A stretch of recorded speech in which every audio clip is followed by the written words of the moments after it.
Inshallah, Yaro, inshallah.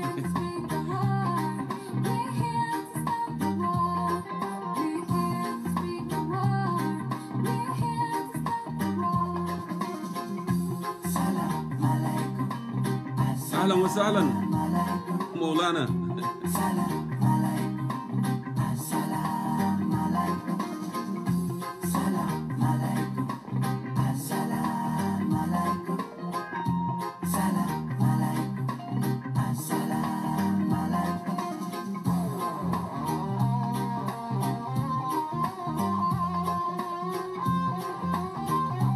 Hello, hello.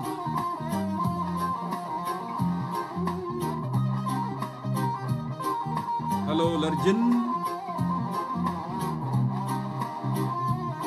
I know, Atom.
So hopefully our guest supposed to appear by now.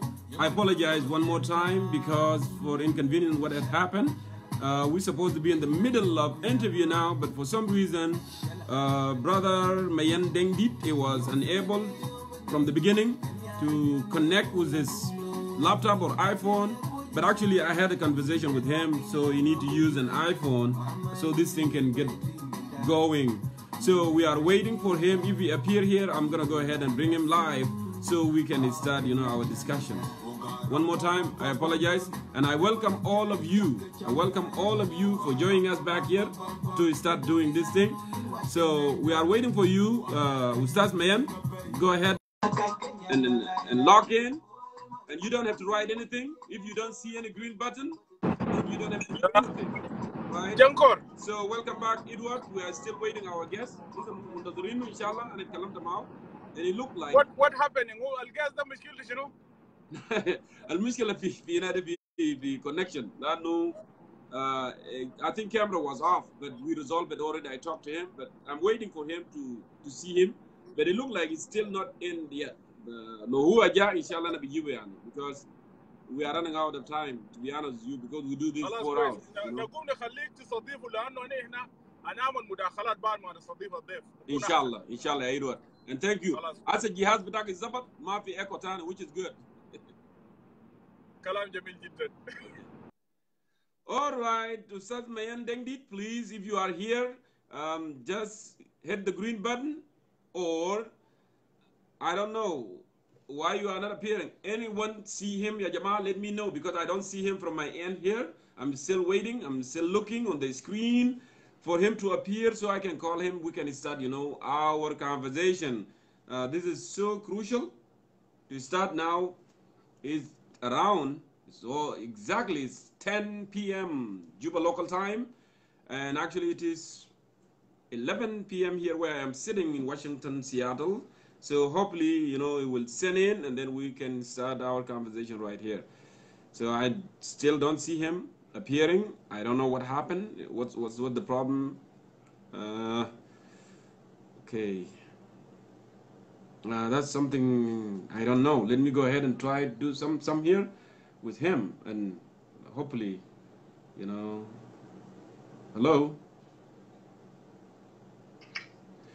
Oh, what's going on? Yes, I'm sorry, Jongkor. You cannot log in? What's going on? It's just maybe I'm new to technology or something. No. You just hit the green button. Yeah. If you don't see green button, then log in. Log in. You see my video there. If you see me live, just hit on the video. Yes, this is what I've done now. So are you in now? Yes, I am. You are not in. This is Messenger. Actually, I'm calling you from Messenger. I want you to go back. Just don't worry about Messenger at all. Just go to the live video. Okay? Go to the live video to my wall. Go to my wall. Yes, I'm seeing you, and I don't see the green button. No. You are using actually Messenger. Don't use Messenger. You need to quit the Messenger. Just turn it off and go to the live video, the live show. Just log off from here. All right. So we have a little bit of miscommunication there. That's why it's not getting connected, but we got this. It's gonna be okay. Yeah. Thank you for being patient. So you need to go to my wall, and then you will see this live picture here with myself. And I think, yeah, it will work. I know, technology can be tricky sometimes, and we all, learn, and this thing will be okay. It'll be okay. So let me see here what happened. Yes, exactly, Teresa. That's what I told him. I told him to go to live page. Teresa, you look yellow today. I don't know what's going on. So let me see this. So I want him to go to live to my page. Go to my page. Brother Mayen, go to my page. Like what you did before. If you go to my page, and actually you will see me there.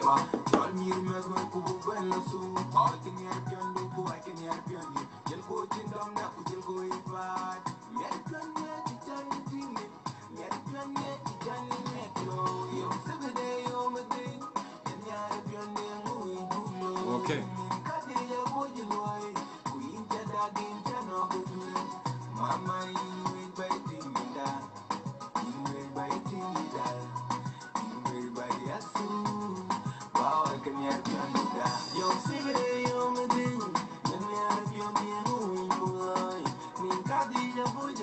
No, the light was not off.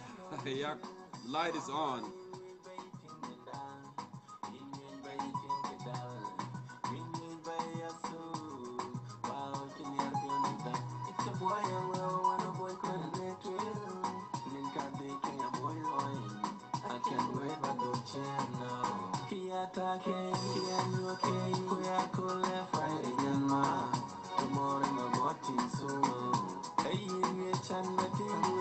Let me turn off this thing.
Entertainment, a Christian record.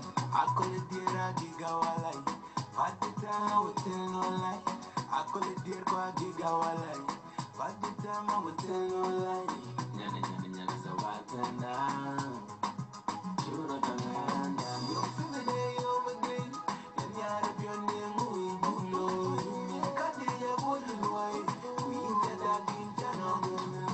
Mama yi baby mita.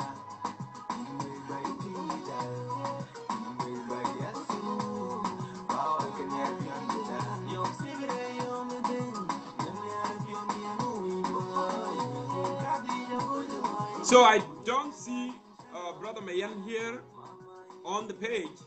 So actually I'm saying that if someone, can see him, let him know to be on the page. Let him know to be on my page so he can see the live video, like what happened from the beginning.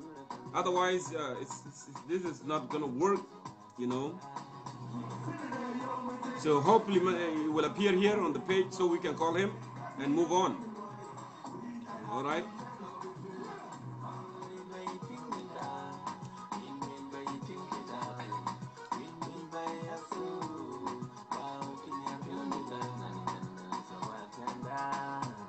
I know I can do that, Yaro, but he's there actually, and he has very good phone. He has everything is good for him. It's just the way to navigate it is the only problem.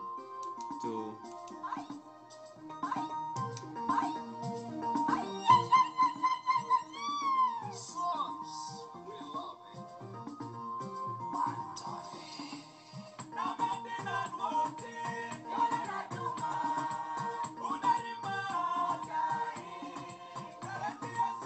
We got it.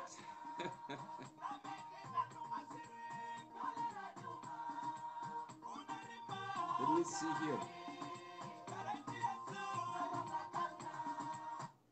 So it's adding up. Ladies and gentlemen, welcome, my brother here, Mayen Dengdit, the former director of legislation in National Legislative Assembly of South Sudan, and also the former spokesperson of Wani Igga, the vice president.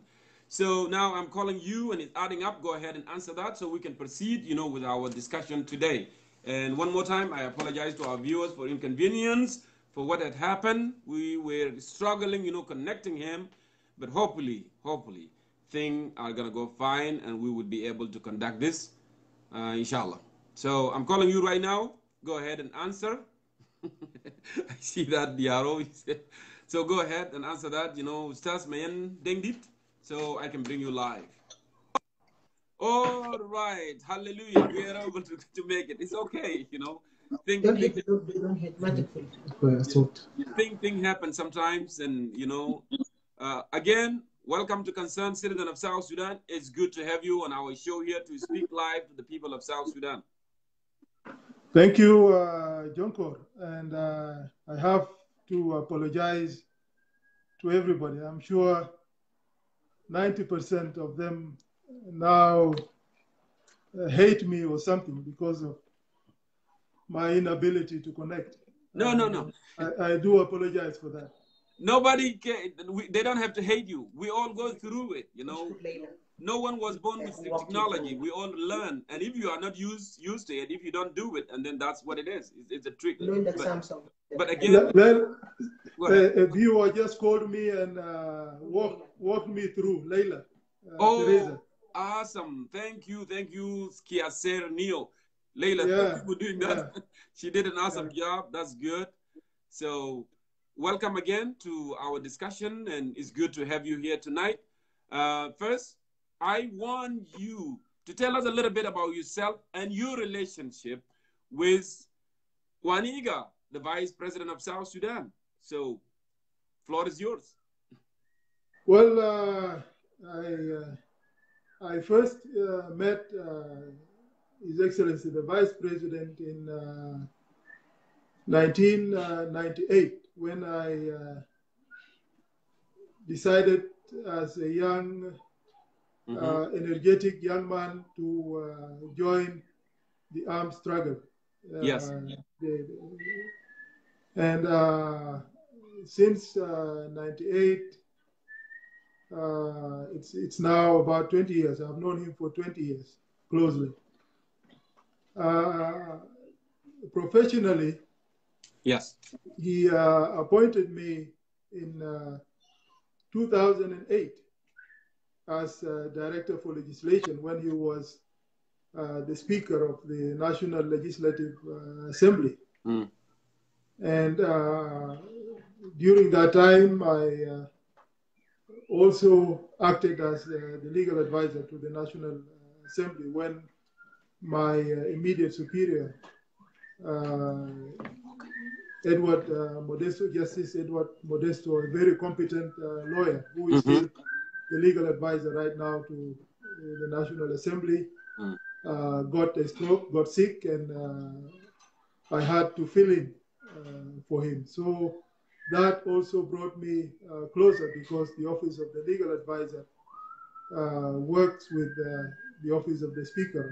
I think a kid is whistling behind you there. Who is whistling? Someone is whistling somewhere. Yeah. A young man is whistling somewhere. Let me... Okay. Stop whistling. Yeah, go ahead.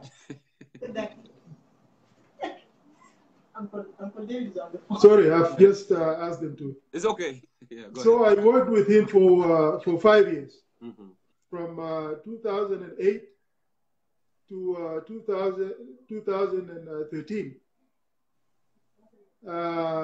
when he was appointed Vice President of the country in place of His Excellency Dr. Riek Machar. He also called me to be his spokesman, to be the press secretary in his office.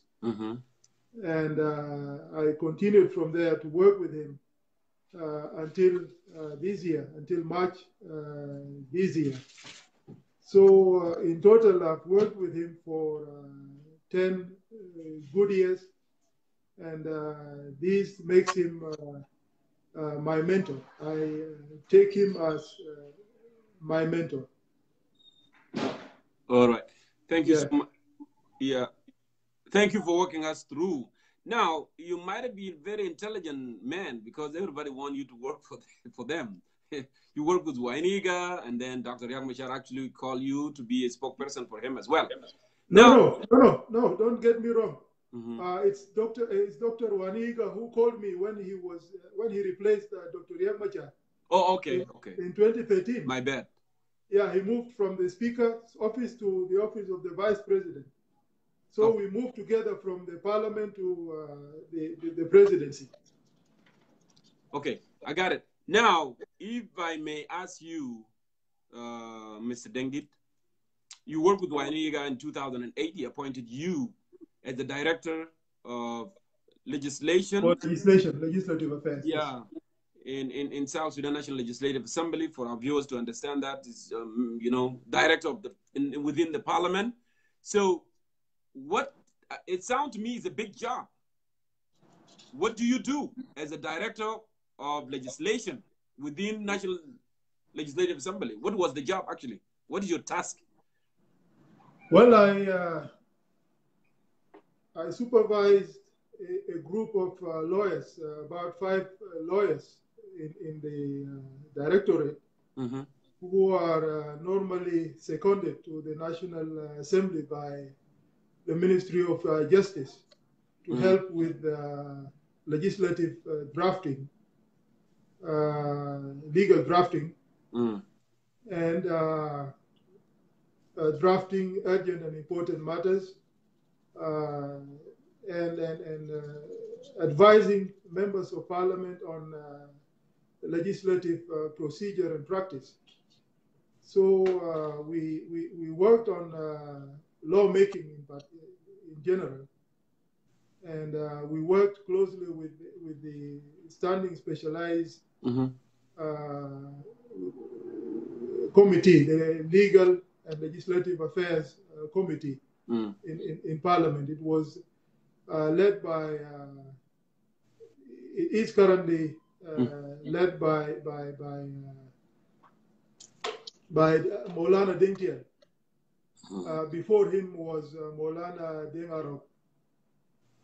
And we worked with members of the committee in drafting laws, in fine-tuning the laws that we received from the Ministry of Justice. You know, lawmaking starts with the executive normally, and it is brought to the Council of Ministers, then it is passed to the Office of the Speaker, and together with the Assembly Business Committee, we worked on tabling these laws to the floor of the House. Okay, that's good. So now, you said that you've been supervising those lawyers and giving advice for member of parliament. You might have been someone who has a law background. Is that's what it is? Yes, I have a bachelor's degree in law from the University of London. And I, before, I was also here in the Colorado State Capitol. I did training in legislative procedure and practice in the parliament here in Colorado for about 11 months. That was in 2006 to 2007. So when I got that training and went back, that is when the vice president, the current vice president, the then speaker, decided to appoint me as director for legislation because of my training in legislative procedure and practice. Thank you. So now, Ustaz Mayen Dengdit, you work with the Speaker Wani Igga, and then also you work with him as a spokesperson in the office of vice president. Now, you came to United States. What happened? Did you resign? What happened? And why did you resign? Yes, I resigned. I resigned in March this year. You know, I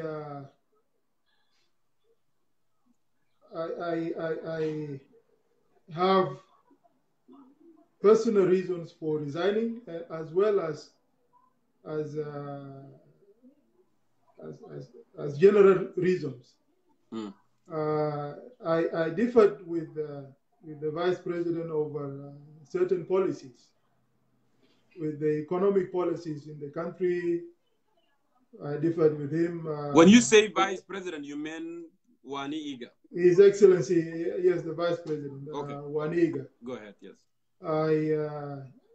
You know, I differed over the conduct of the counterinsurgency operations in the country. Okay. The fact that civilians have borne the brunt of these counterinsurgency operations in Western Bahar Ghazal, in Greater Equatoria in general. The personal connection to that was last year. You know, when Jongkor, when you put faces to statistics, they make you more human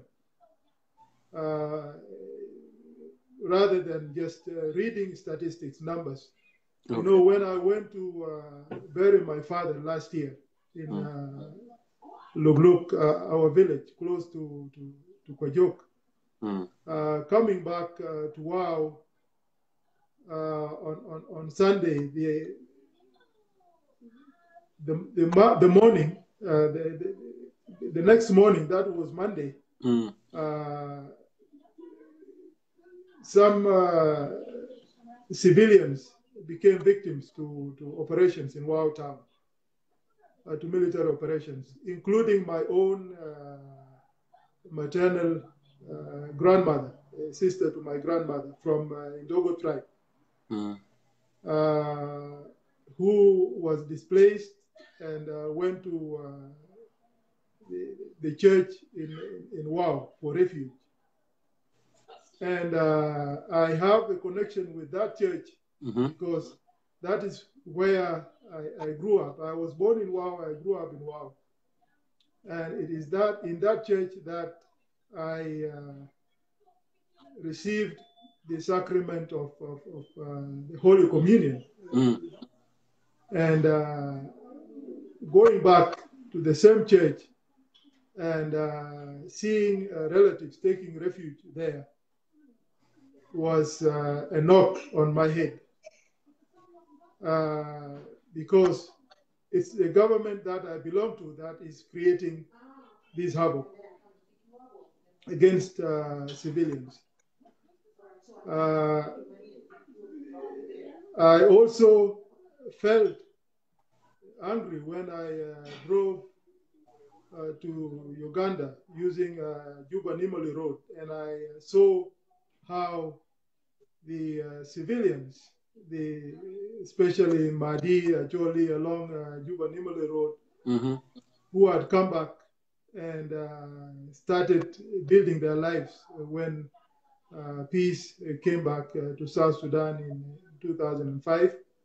So many of them who were refugees in Uganda decided to come back and settle. And the view, Jongkor, from Juba to Nimole, was very beautiful. So many schools, so many churches, shops along the road, and all that, was destroyed. All this, and civilians had to run back to Uganda again because of counterinsurgency strategies of our own government, their own government armed forces, who decided to condemn civilian populations just for, and punish them for moral support to groups that belong to those areas, groups that decided to take up arms against atrocities in their own villages. And to see that these villages are now empty again, not because of Jalaba, but because of our own sons and some daughters there. I shared these things with His Excellency the Vice President, and he actually, to be fair to him, he called some generals in the army and talked to them about this. I took videos of, I still have these videos of these civilian centers that are now empty, and the houses that are burned. And I shared these clips with him and with the rest. So from that security perspective, or security angle, I felt that I was not associated with the right group of leaders. Not the Vice President himself. I don't have anything against the Vice President himself. I think he has goodwill towards the people of South Sudan. But as I put it in my resignation, I think that he is also somehow marginalized in the presidency and in South Sudan. Of course, he may dispute that, but this is my personal view. I also differed with him on the economic policies in the country. The policy of currency devaluation that was adopted in December 2015. You know, before that policy was adopted, we had meetings with World Bank officials, with IMF officials, who proposed that we devalue our currency. My view was different, and I made these views open, even in those meetings, that the official rate of the US dollar in South Sudan is a hook. Is a hook that was holding our currency, that was stopping our currency from destruction, from running away. And you know, other countries devalue their currencies to improve their balance of trade, to get foreign currency, to make their goods cheaper for neighbors to come in and buy. So when you make your currency cheaper, you devalue your currency. That is devaluing your currency. Someone with $100 who goes to South Sudan and exchanges that money will get more money. Will get a lot of money because your currency is devalued, and they will buy your goods, whether agricultural goods or manufactured goods. This way, you will get foreign currency and buy goods that you need for developing the country. You buy tractors, you buy water pumps, you buy so many other things. But because we don't have anything to produce, because we are not manufacturing anything, we needed to have a strong currency to continue buying what, the things we need for the development of the country. I made my views in writing. I was a columnist in Juba Telegraph. My column was titled Notes of Statecraft.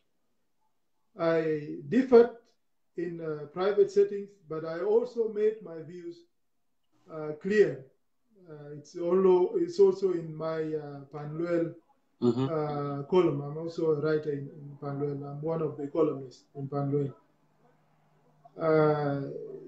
So I differed with him over security policies.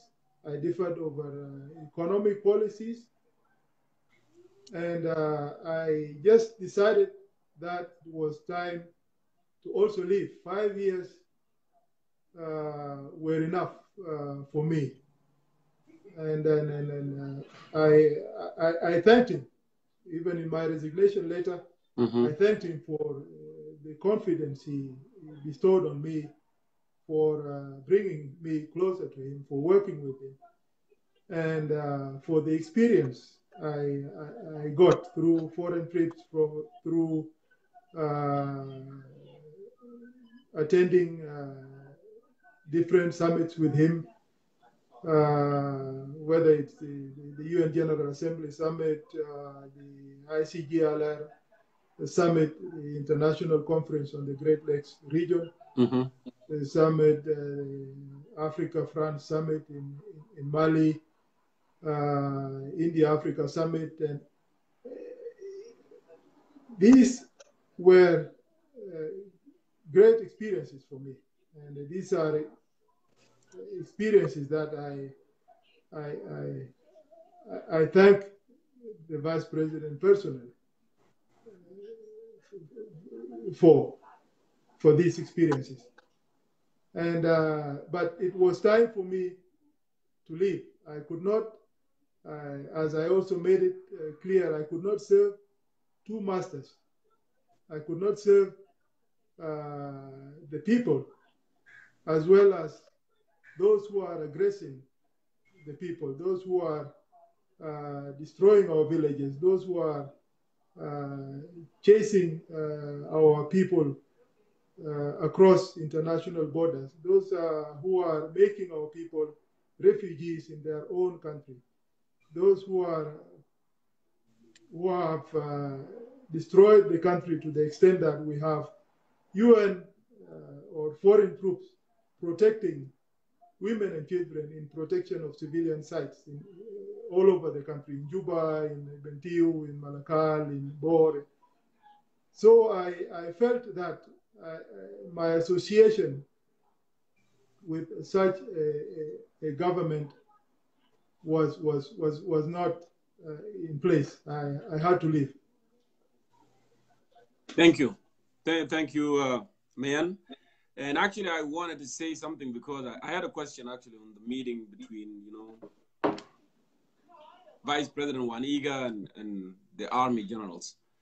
I know that it takes someone with moral courage to make a decision, and actually you did so because you don't want to see, innocent lives have been taken, people dying. And it's not Jalaba doing it. It's our own brothers are the ones that are doing that. So I applaud you for taking your own decision because actually it speaks to you. It will remind us what kind of person you are. I'm not trying to praise you, but these are the words coming from you. Now, going back, I wanted to ask a question. You said that after you have differences with the Vice President Wani Igga on economic, on security, and what you have seen when you went to WOW and what you have seen along Juba Numli Road. You conveyed the message to him. So now he reacted by calling that meeting. What happened in that meeting? Which the meeting that he had with generals regarding, No, he talked to them. He tried to educate them about the fact that civilian immunity was at the core of the struggle. The struggle, the SPLA struggle throughout the 21 years of civil war. Dr. John had made civilian immunity as a norm. It's not easy. It's not easy to conduct military operations in areas where civilians reside without hold on, somebody is talking on the hold on, I'm coming. No problem. Yeah. So I welcome you back, viewers. Aljo Hassan Bilshoi, Tamanena, we still, having discussion. I know that we've been delayed, but let's do this. Okay, go ahead and continue. He reminded them that while civilian immunity is difficult, I mean, as a concept, it was possible because of punishment. Because during the liberation struggle, those who committed atrocities against civilians were punished.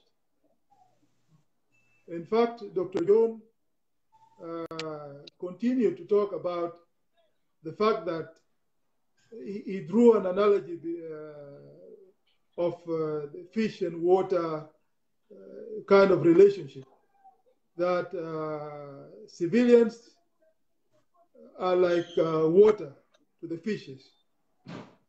Without water, the fish cannot survive. That was the simplification of that relationship between civilians and armed personnel or fighters. And because of that, all the villages around the liberated areas were full.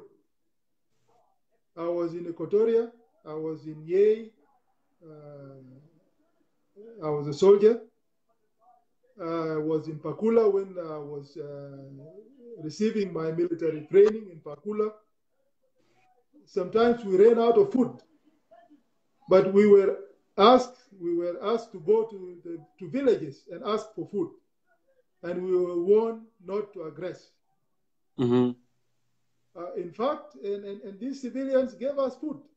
We went to villages around Pakula, and we always got maize. We got food cooked for us by the civil populations in the villages in Equatoria, Greater Equatoria. The same was in Kajukeja. I was also in Rojo front, and when we ran out of food, it was the civilians who gave us food, who even cut from their share, from their ration that were given to them by UN agencies. They brought food to the soldiers. It happened also in Baragazal. Chiefs were asked to get cows to civilians. And so the liberation struggle was not a one-way. I mean, it did not only involve soldiers. Civilians were there for their sons. And the vice president actually reminded them about that fact. And the change that occurred in 2000, after 2013, to my view, actually happened because the militia, the Matianga Nyor and Kubany and the rest, who came to Juba were not having that background. They were recruited for a different purpose.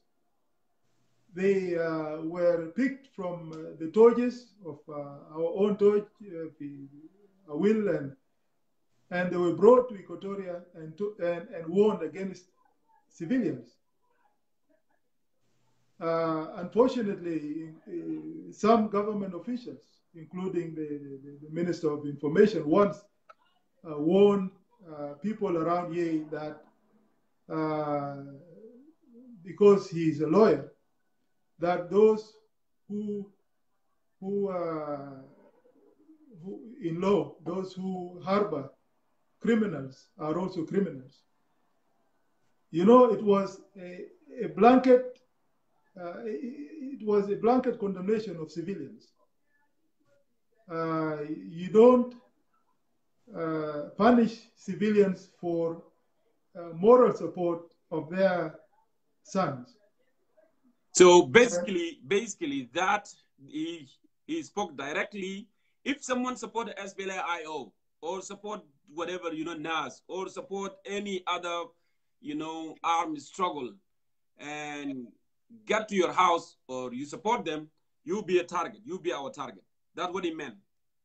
Yeah, no, he did not mean that. He said that you don't target civilians. Let's go back to our SPLA values. No. I mean, information minister, the minister of information. That's yeah. He made it on SSTV, on national TV. Okay. Warning the people of Lanya that those who harbor criminals are criminals. You know, Jongkor,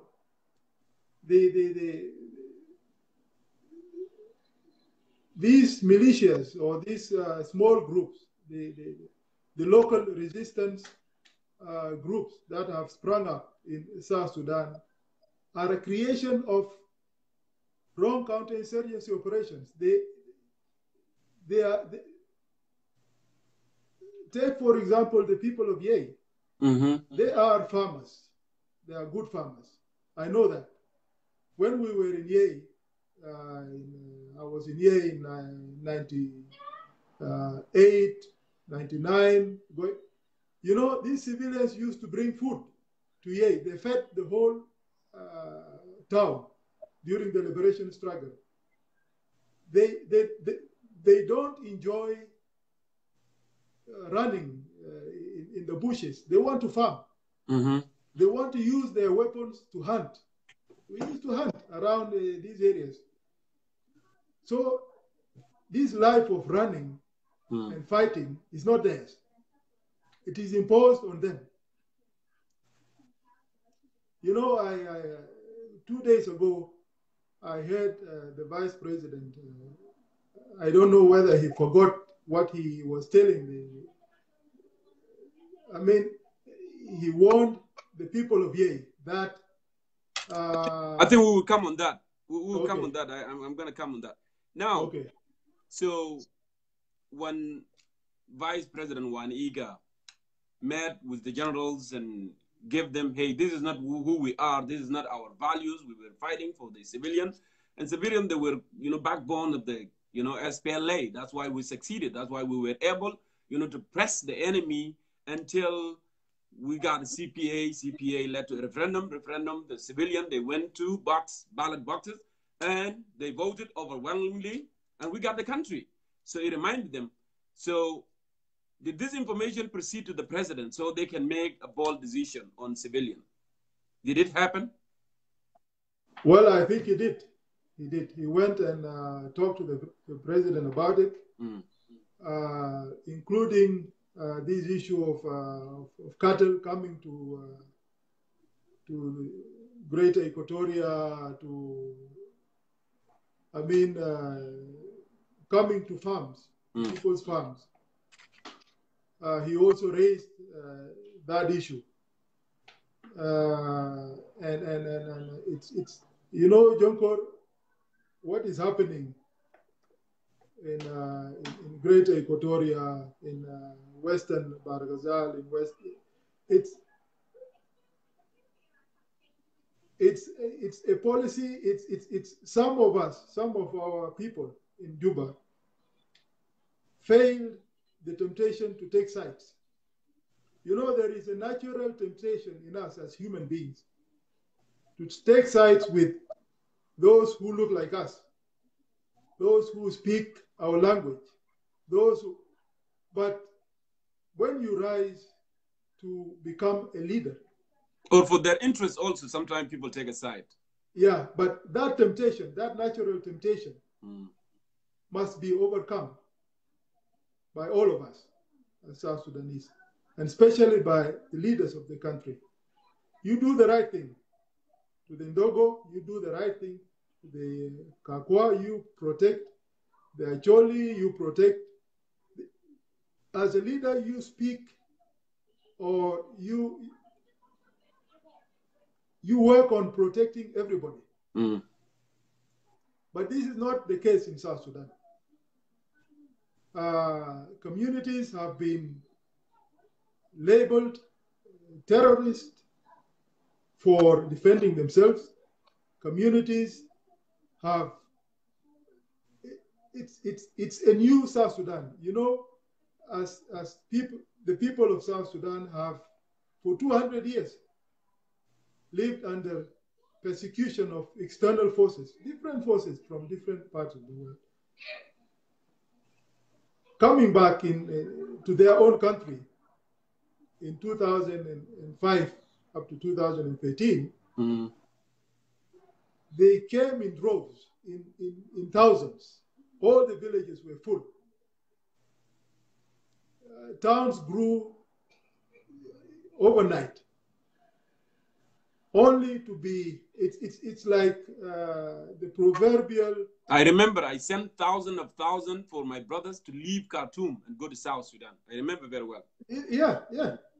There was a reverse migration of South Sudanese like the Jews did in Israel. South Sudan was full. It's like the proverbial taking people out of the frying pan only to be thrown into the fire of their own people. But again, I believe that what happened in South Sudan happened because of the SPLA allowing untrained militia to infiltrate it and almost take over, almost replacing it. And for some reason, we are standing by and watching the country being taken by militias.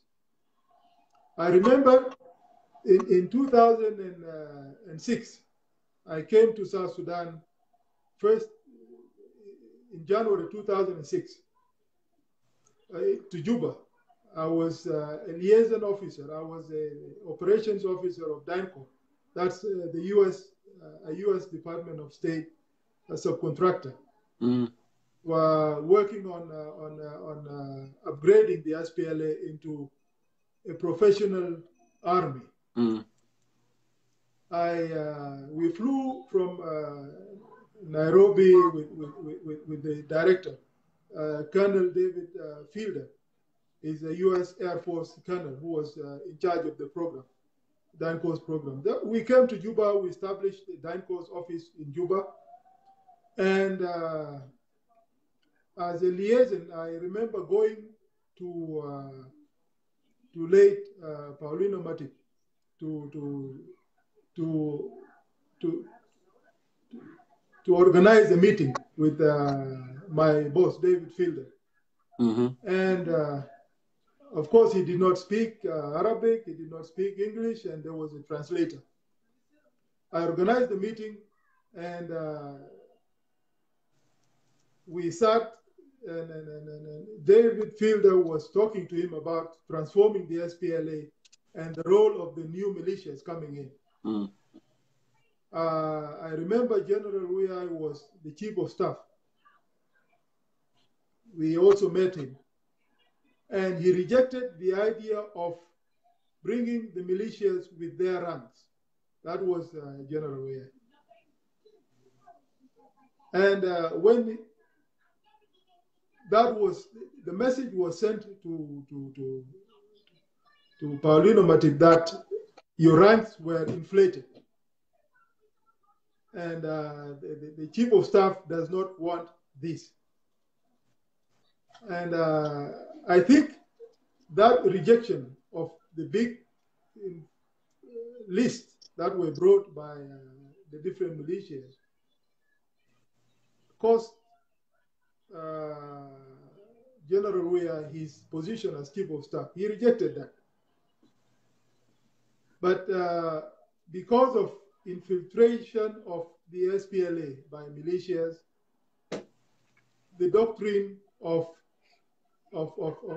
civilian immunity was thrown out of the window. These militias are not trained to do this. And again, because of bringing in the Matiang Anyors and the rest to save the president, they were allowed to operate with impunity. And as impunity towards abuse of civilians, and as a way of rewarding them for loyalty. And this has created a new dynamics between civilians and a new relationship between civilians and armed forces that did not exist during the liberation struggle. I don't know whether I've answered your question or diverted somehow. Yeah, you did. No problem in that regard. Now, moving forward, I know, our viewers are getting kind of a little bit tired because we kind of taking long, with our thing. I'm sorry. It's okay. So now, I want to ask you, because as someone that worked with Wani Igga, vice president, for a very long time, you have known him for nearly 20 years, and there's so many voices. Always, Wani Igga has been used like a puppet, It doesn't speak up. The thing happen, it tend to ignore. Personally, I don't know how to describe him. Sometimes I feel like, oh, well, is he what? Because he can say things and it take everything like a joke. It's not serious. I don't know, retarded. I will not call him a retarded, but as someone that worked with him for a very long time, who is he? Who is Wani Igga? Because people are start having a lot of concerns since then. Well, obviously he's not retarded. He's a PhD holder. Okay. And he's more serious than his public persona suggests. When he joined the SPLA, he joined with so many people. He recruited so many people. He came with about 500 recruits or so from Equatoria. So, of course, it's not me to say who he is, but history will judge him. He's more serious than he looks. Correct. But what happened to the values that he has been fighting for? And we haven't seen that reflecting, within the civilian. And plus, always, we have been seeing it has been used. That's why I'm asking for his personality, what kind of person. In 2000, it was, I think, number 3. I could be wrong on the SPLM. He's supposed to be the VP, the first place. But actually, he gave up, his position to Dr. Riek Machar. And now in 2013, also, the war broke out. And then Riek came back in 2016, 15, peace agreement. And then he gave up again. And now, the third one. And then he's giving up again. So I don't know what's going on with the person. That's why I'm asking that question. We wanted to get in the bottom to know exactly why he's doing this. It's not easy, especially in a society like ours, to accept to leave your position to others. He should be thanked for that flexibility. The position of the vice president is not his. It is a position. It is not for a person. And if it takes his resignation to bring some form of peace to the country, so be it. It's good that, he even told Riek Machar, Dr. Riek, in New York in 2015, he convinced Dr. Riek to come back to Juba. We had a meeting with Dr. Riek in New York, and he convinced him. And because of that spirit of forgiveness, Dr. Riek came back to Juba. I think this should be the spirit of all of us. We should look at South Sudan as our country. But you're right. Ustad Mayen, you're right. The reason I asked that question, every human, deserves to be treated with respect and dignity, right?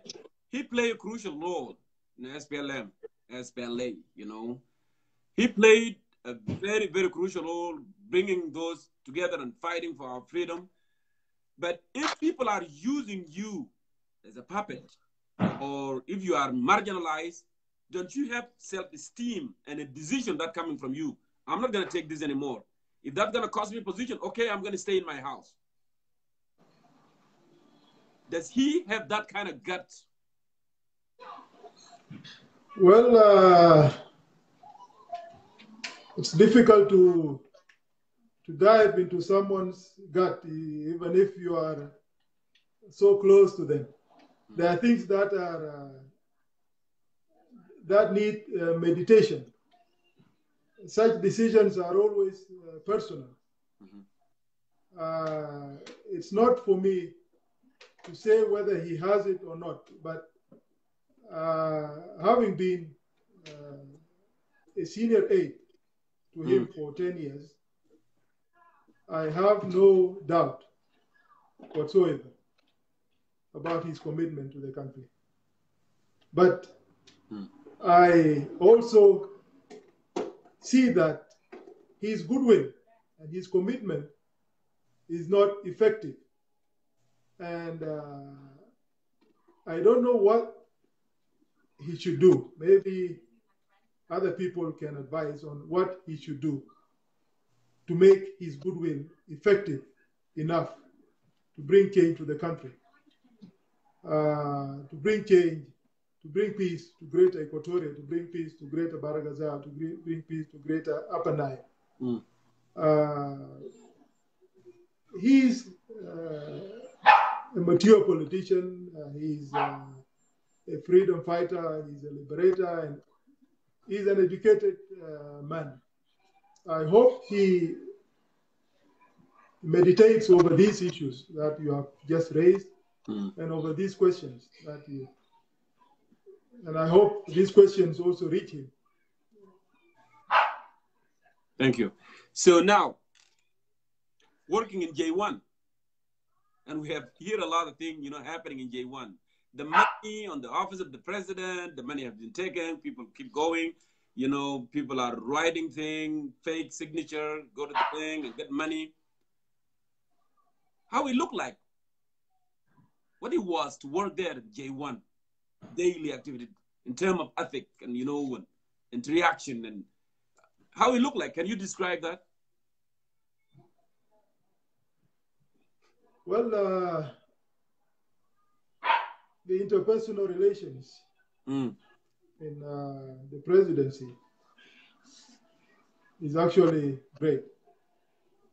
The work environment is good.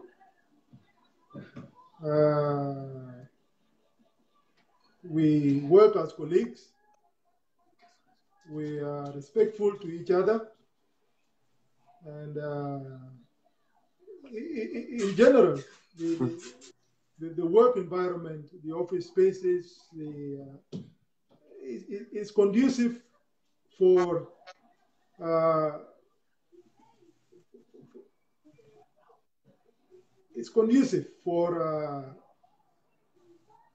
one to bring out their abilities, to contribute their abilities. But again, given the fact that that is the highest office in the land, that is where decisions go from as the presidency, and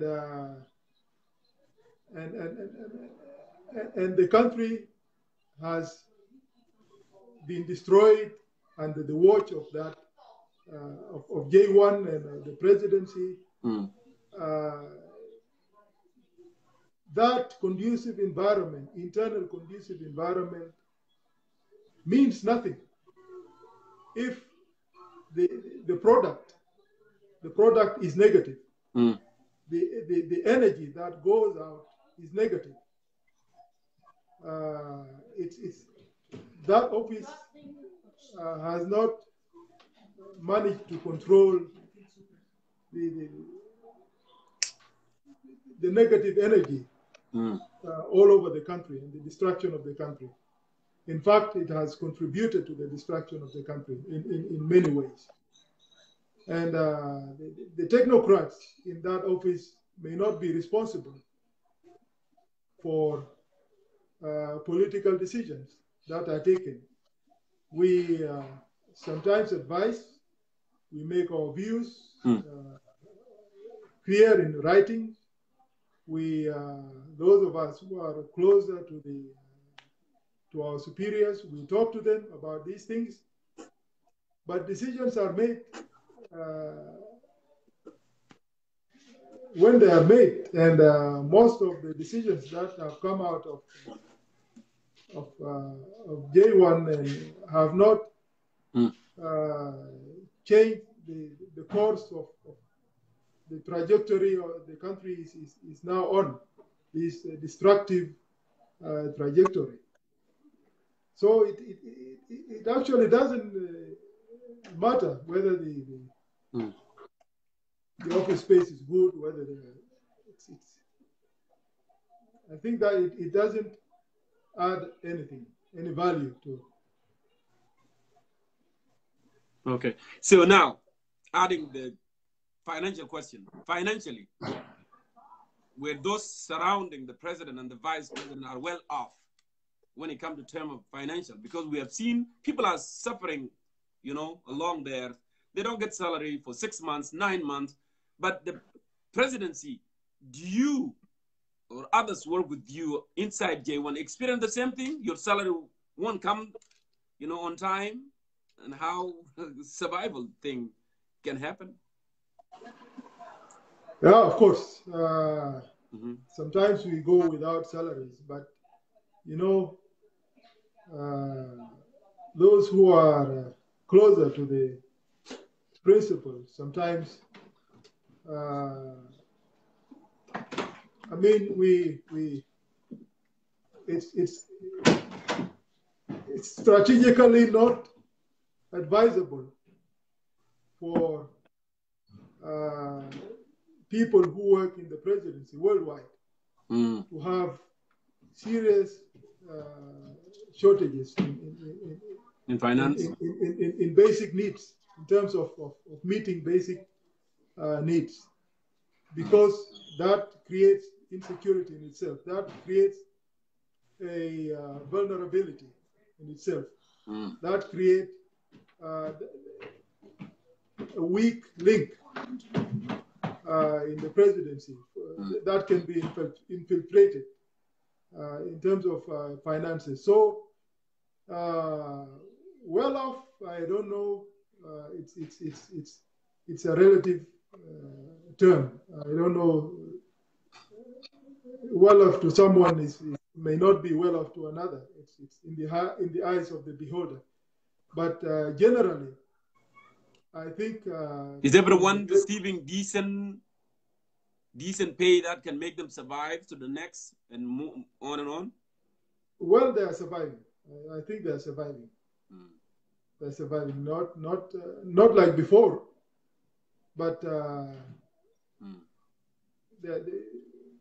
there are interventions here and there to alleviate the suffering of the staff in the presidency. Okay. Now, I wanted to go back a little bit to National Legislative Assembly, because you being there as the director of legislation. So, we have people who were appointed to National Legislative Assembly. Some were elected, but majority were not elected. Do they really work for the people of South Sudan? Have you seen some who are coming from different constituencies really sponsoring the people? I haven't heard anyone from my district presenting a bill that helping people on my area. So I want to get from you somebody who's been around there. Are they effective? Or are they just cheerleaders? The first parliament was, to my view, more effective than the second one. The first parliament was the post CPA parliament, National Legislative Assembly, was an appointed parliament. And I remember we worked on a constituency development fund. Yes. CDF. CDF. Fund. Yeah. I was the legal advisor to the CDF committee. And it was chaired, I remember, by Honorable Agri Tisa Sabuni. He was. But constituency developmental fund, that's what it means. Yes, so, constituency development fund. Yeah, exactly. Okay. Sanduk, it's a Sanduk Dawaira Geografia. Okay. And it's money that is given to each constituency. Okay. To each county and below. You know, by then we had 77 counties. And they are And they are receiving the money. The money goes to them, actually. Actually, the CDF fund led to many schools built in different parts of South Sudan. In the 77 counties of South Sudan by then.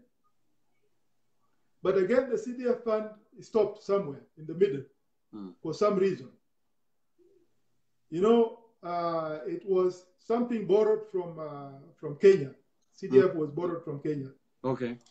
But generally, to my view, the parliament was created in a way not to do what parliaments do worldwide, to exercise oversight over the executive branch of government. To exercise that oversight, you need people who have the capacity to challenge ministers, to call them when ministers get budgets, because subpoena them. Budgets are passed by parliaments, and when you allocate money to a minister, to the Ministry of Education, for example, there are certain things they are called quarterly reports that should be brought to parliament. Yes. Every 3 months. But all the ministers in South Sudan did not bring their quarterly reports. They received the money through the budget, but did not account for that money. And the parliament did not have the teeth to bite them. I remember the vice president, when he was the speaker, he called, he summoned ministers. I personally drafted these summonses. And but some of them did not even show up. Wow. And those who showed up and were questioned managed to say whatever they said, and nothing happened. I remember I was working with Honorable Narcisio Loluke Munir, who was the governor of I'm sorry, I'm bringing examples of my own experience. No problem, yes. Who was the governor of Torit. Yes. And he was by then the chairperson of the education committee. We investigated money that was given to the Ministry of Education by the Multi-Donor Trust Fund to build over 200 schools or so. That was a lot of money, over $500 million or so. Wow. The Minister of Education was called to account for that money. And he failed to account for the money. In fact, the head of the Multi-Donor Trust Fund was fired in Brussels. Wow. Because of failure to account for millions of dollars in South Sudan. That's $500 million. Yeah, about $500 million, as I recall. And we drafted an impeachment letter with Honorable Narcisio Loluke. And but the House was divided along tribal lines. The minister was a Dinka. And Narcisio is an Equatorian. So it was made into an Equatorial Dinka kind of fight instead of a national issue. Issues, yes. And there are so many other examples of similar things. So the parliament was not created as a watchdog. The parliament, since its creation in 2005, never exercised any. The only person that was impeached was the Auditor General, I believe, over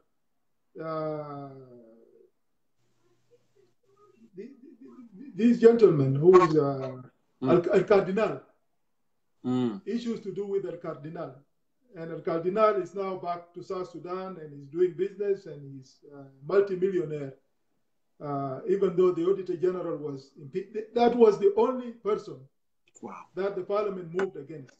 No other person has been beaten by the parliament. But again, the parliament was created not to exercise that oversight. If you look at the composition of the parliament and the caliber of the MPs in South Sudan, it's a pity. It's amazing that we allow the uneducated to get into our parliament, those who cannot even read the quarterly reports that they request. Wow. And the first parliament, to my view, was a bit, not all that perfect, but was a bit somehow better. Better than this new parliament and the coming parliament. Imagine that the parliament is going to be 550 of do nothing, probably people. And, now, Brother Mayen, I have a quick question. And then I'm going to have another question, and then we're going to move to issue of peace. That I want our viewers, to be patient, because this is very, very, very important. Parliament. It's very, very important. Now, what was the last time actually CDF received money for development fund for their areas? What was the last time? I think 2010. Or 11, around there, around 2010, 11. I think around there. That the last time they received money, the Dawai Geography for Developmental Fund. So my constituency, I have a representative, who is there in Juba. I call him many times to come to the show here, but he refused. So they do receive that money actually.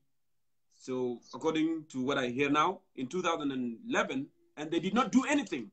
No school, no street, no clean water, nothing. So what do they do with the money then? If they receive this, because this money actually, namely CDF, Constituency Developmental Fund. Tell me at the geography. What do they do with the money? Jongkor, unfortunately, we are known for being a country of cars. Of V8s. The first thing we did when we were formed, when the CDF committee was formed, was what the MPs requested, or what the county commissioners requested, unfortunately, was cars. We brought 77 cars to 77 counties. Instead of schools, instead of clean drinking water, instead of health care, the county commissioners requested for cars, 77 cars. One borehole is about $4,000. 40,000 or 4,000? Four. 1, 2, 3, 4. Yes, okay. $4,000. This is a borehole that can provide clean drinking water to a village of 500. Yes. This is the standard, the UNHCR kind of standard. One car can build over 20 boreholes, clean drinking water for people to settle.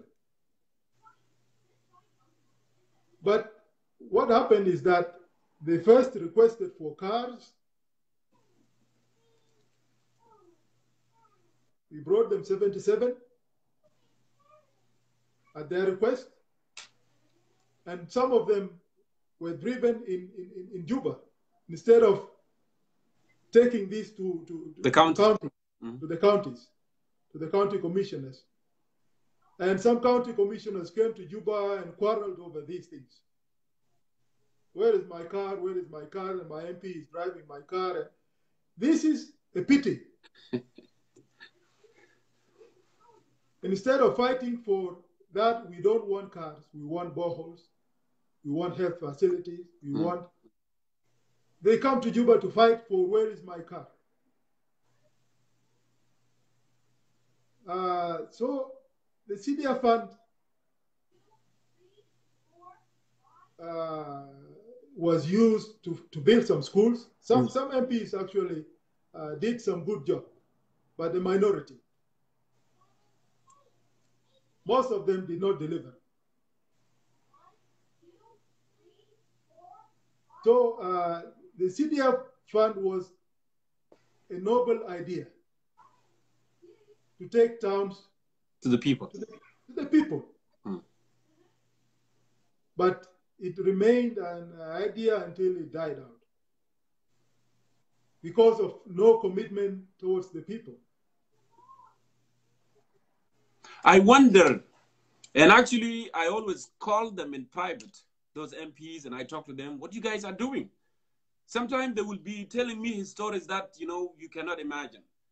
But now we notice that actually CDF have been given to them every year for developmental, geographical developmental fund, but they are not doing anything. I wonder why there is a lot of beautiful houses in south of Nairobi, right? So we liberated our country, we fought for justice, liberty, and prosperity, and now we are building other countries with people money. Money that can go to healthcare, can go to clean water, can go to street, can go to school. And they are. You know, people of South Sudan, they have been focusing in different. We're going to focus more that in those parliamentary. Now we're going to have 500. And I don't know what they're going to do with them. And the money that are coming for developmental fund, I don't know. Are we going to have some money for developmental, or they're going to be all chapter 1 salaries? You know, it's so disgrace, you know. So let's move ahead, you know, from here and go to the issue of peace. You know, going back to that, I'm sorry. Go ahead. Just briefly. Yes. You know, there is a professor of jurisprudence called Joseph Ras. He's a contemporary professor of jurisprudence at Harvard. Jurisprudence, legal philosophy. Yes. He talks about the legitimacy of elections and the legitimacy of knowledge. Legitimacy has two pillars. It is not only through bringing you to parliament that you are legitimate. You must have better knowledge than the people. Yes. If you don't have that legitimacy of knowledge, then your legitimacy is incomplete. So this applies to our parliament and parliamentarians. Go ahead. Thank you so much, you know, Brother Mayen Dengdit. Now, peace was signed in Khartoum, and there was celebration. Celebration, actually, that Dr. Jogmadut Jok wrote an article, which is, I applaud him for writing that article. And he said, instead of those having $3 million for celebration, it would have been wise for President Kiir to take Riek Machar and other opposition, Lamakol, and those who signed peace deal. And then they can go hand in hand, go to visit those affected area, the camps, the displaces, and judge Shabi and talk to them. Now peace has come. Do not harass ordinary citizen. Do not do this. Let's embrace the spirit of peace and love, because we are going to change this country upside down to become a better. But actually they chose to stay in Juba and eat there and call Museveni. Museveni can talk whatever you want to talk and call those, you know, advisors from all over. That's what happened. Now my question is, couple days back, and that's why I keep going back to issue of VP, you know, Wani Igga. He called those actually did not embrace the peace terrorists. Why? Why he called them terrorists? Does he know the definition of terrorists? I want you to respond. I don't agree with, I don't know why he chose the words he chose. 2 days ago in Ye, when he went with Comrade Tabule, the deputy of NAS, to address the people of Ye. You know, Ye was the second city in during the liberation struggle. Was Rumbek and Ye. And it's because of the people, the hospitable people of Ye River State. You know, the spirit of aggression should be killed, should be rejected. The youth of Ye who took up arms, like I said before, they took up arms because their villages were aggressed. They did not take up arms because they love the life of running up and down and military operations. No. It should have been the case, or it would have been wiser if the root causes that made them take up arms were addressed instead of calling them terrorists. They are victims of state aggression. If there is to be peace in the country, then state aggression should stop,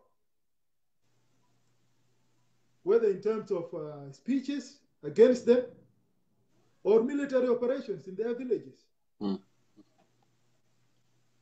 Now that we hope that military operations in Ye River State and in all other parts of South Sudan are going to be stopped. It should be followed with the spirit of reconciliation, with the speeches that correspond with the need to convince these young men to continue in their villages. They are in their villages. They have not attacked Ye. They are not coming to Ye. They don't have any intention to come to Ye. But they want to be in peace in their villages. They want to produce food. Instead of calling them terrorists, allow them to farm. You connect Juba with Ye. That's less than 100 miles. It's exactly 100 miles, a very short distance, which takes over 8 hours to reach sometimes with big cars. You cannot use the normal cars we see here in the US to go from Ye to Juba or Juba to Ye. No. You have to use trucks. And how many miles from Juba to Ye? Just 100 miles. Yes, 100 miles. That's 2-hour drive or 1 hour and a half drive. Yes. That's just, you know the money that was given to MPs, the 16 million or so, could have built that road. How many lives would you have changed if you had used that money? And what do you think? Actually, you got me to a very interesting question. I forgot about this. And what do you think the motive for President Kiir to give 40,000 for MPs? What is the motive? Well, it was a thank you for extending my term in office. I mean, it's for standing with me during these difficult times when everybody says that I should resign. You have said that I should continue. You have all collectively shouted "Oye" when I said "Oye." It's a thank you, a big thank you to a group of for rubber stamping this my desire to continue. And the sad thing is that they accepted it. They accepted it at a time when our people are dying, at a time when the farmers in rank have their food destroyed in the stores because there is no market access. At a time when the president told Igga heads of state that he did not have money. Where will I get money for 5 vice presidents? I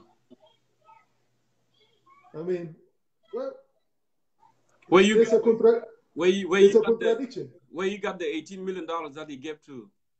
That could have built office spaces not only for 5 vice presidents. Or he could have paid the farmers in rank actually and buy Dura from them and distribute it to dying people, whether in Malakal or in Wow and in all these areas. You know, Jongkor, I was in rank in January this year. We went with the vice president. I was a member of an investigation committee. We went to Maban, we went to Adar, and the farmers, that was my second trip, our second trip with the vice president to rank in 2 years. We visited the stores in rank. They were full. They were full of sorghum, of Dura. And the farmers were telling us that please buy these things so that we get hard currency. We get water pumps instead of relying on the rain. We, that money could have built the road from Renk to Paloj. Paloj has a big runway. The airport it was built by the oil companies, and the Arabs used it.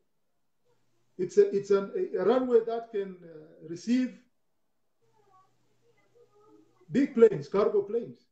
And the road from Paloj to Renk is just like 100 miles also. But it takes 9 hours to reach, and you cannot use it for bringing goods or something. If the road from Renk to Paloj is built, then traders can use the airport in Paloj to take goods from Renk to Juba and other parts of South Sudan. Yes. But there is no goodwill. There is no intention at all. Yes, Renk is the biggest agricultural, was the second biggest agricultural town in the whole of Sudan. It was feeding all the country. It was feeding Sudan of a whole. Rank was feeding, and it can feed, can still feed the whole of South Sudan today. Not that time, but even today. And our issue is priorities. The 16 million could have changed so many lives,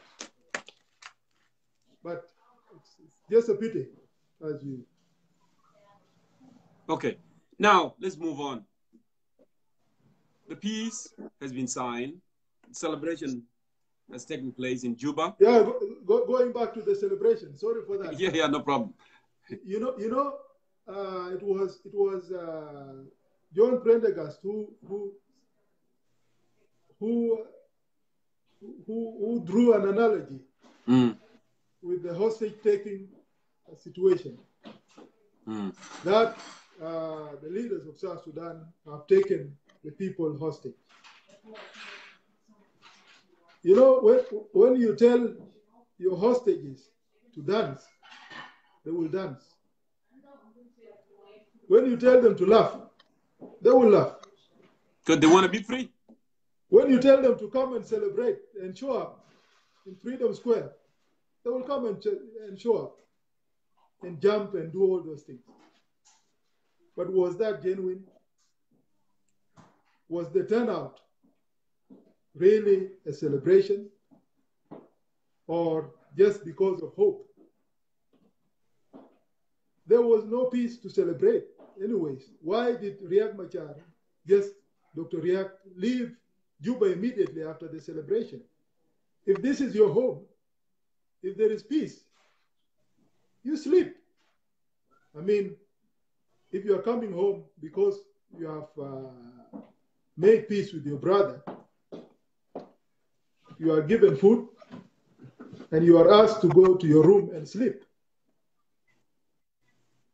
But he was escorted by al-Bashir to and from. That did not show any peace. In fact, that money should have been used to sponsor that's according, I agree with Dr. Joe, absolutely. But I also think that money could have been used to organize a heads of state summit of the ICGLR, the International Conference on the Great Lakes region, which includes Southern Africa and the rest, and also to organize a donor conference in the country for people to pledge to sponsor the return of refugees to their villages.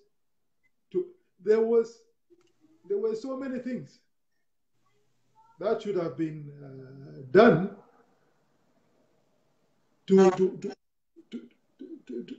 with that money, instead of celebrating a peace that was not yet there. Peace is the return of refugees. You know, in our African traditions, when your child disappears in the woods, you don't hold any parties before you see them. Yes. Before they are out of the woods. With our people, refugees, millions of refugees in Uganda, in Sudan, in DRC, Congo, and you decide to celebrate before they return. This even goes against our own traditions. You don't celebrate when your neighbor's child is lost.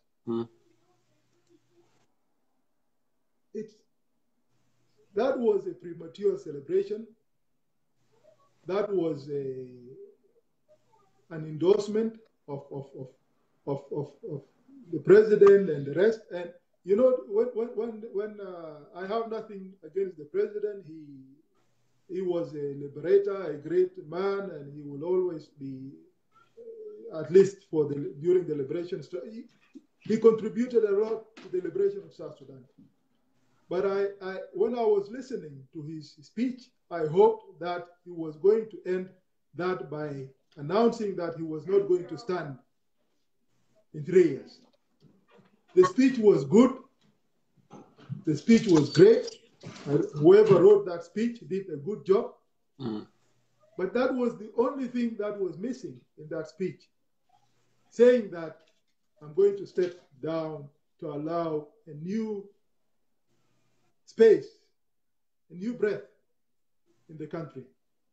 I've contributed, I've now brought peace, but I'm not going to continue. That was the part that was missing in that speech. Not because we have anything against him personally,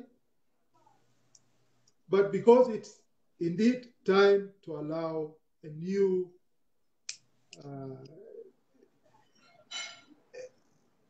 a new South Sudan to grow. And it cannot grow with President Kiir and Dr. Riek Machar still having control over the state power. I don't think we will reach anywhere if the two, nobody is against them individually, but it's time to let go. This is what Kabila did in Congo when people demonstrated. He's just 47, but he did not want to hang on to power because of demonstrations. Ali Mariam Desalegn also did that in Ethiopia. In fact, after resigning, he went to Kigali, and during a Mo Ibrahim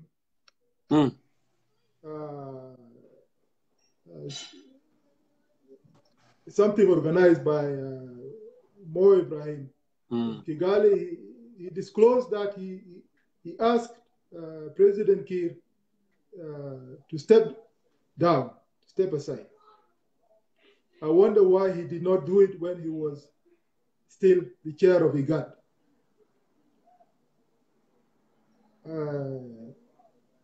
So the celebration was premature. Thank you. So now, I want to get your perspective. What are the challenges? We need peace, of course. We want peace to prevail. We need peace to be sustained. That's what we are asking for, you know. So now, what are the challenges for implementation this peace? And is the government and those who sign are willing to reach out for those who are still outside to become a part of the group? Well, the challenges are many. You know, when the peace was when it was signed first, and 3 years elapsed without implementation.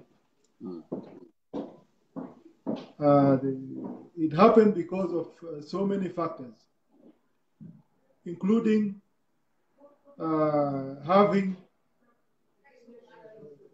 including the inability of the peace partners to account those who signed the peace agreement on lack of implementation.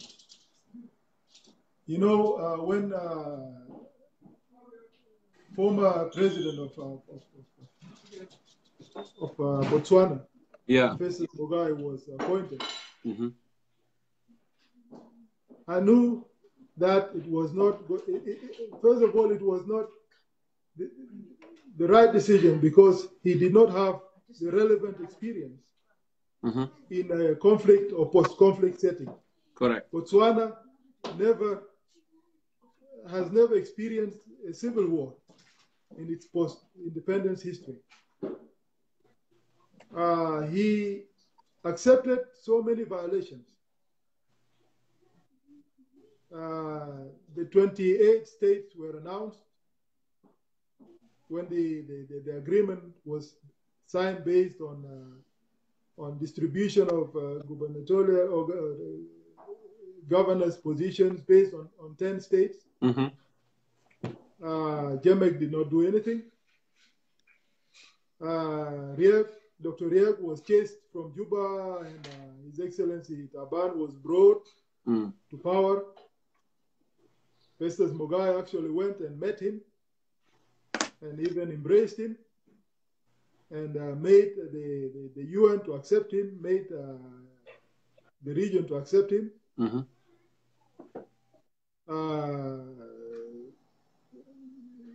Transitional justice institutions were not established, set up, such as the hybrid court for South Sudan, the reparation commission were not set up. He did not do anything. There were so many benchmarks or so many targets that were not met. throughout the 3 years of the first peace. Yet, President Mugabe just accepted all those things. We had meetings with him. He came to the office of the vice president, and I got the impression that he was not up to that task. You know, the region could have appointed someone like Olusegun Obasanjo, who was commissioned by the African Union to look into the root causes of the conflict. And with that knowledge, I thought he was going to be appointed as chair of JEMIC. But when you go to a country that has never experienced any civil war, to come and oversee the implementation of ceasefire and so things that he did not know, that was a wrong decision. It did not help.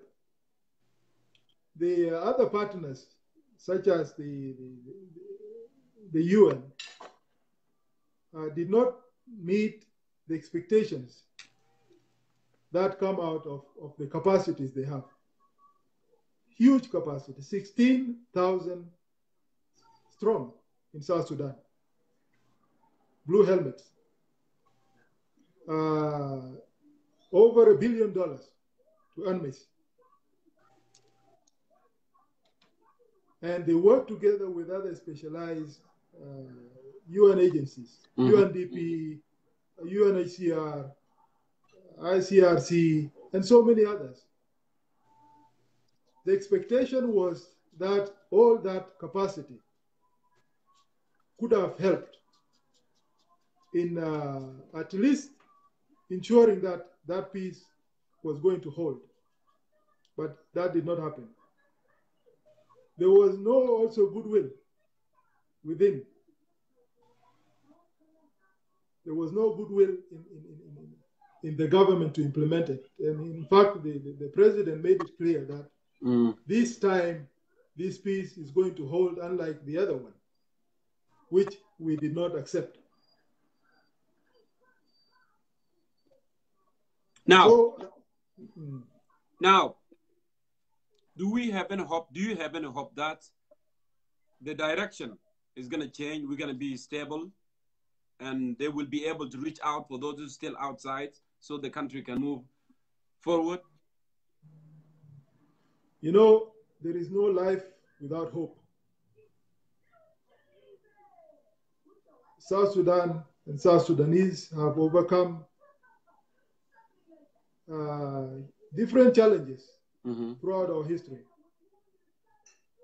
I hope that in our lifetime, this thing will be brought, not only in our lifetime as such, but in the few coming years, things will change. The structure that is used to bring peace to South Sudan through regional intervention, through Khartoum, through Uganda, may not be ideal.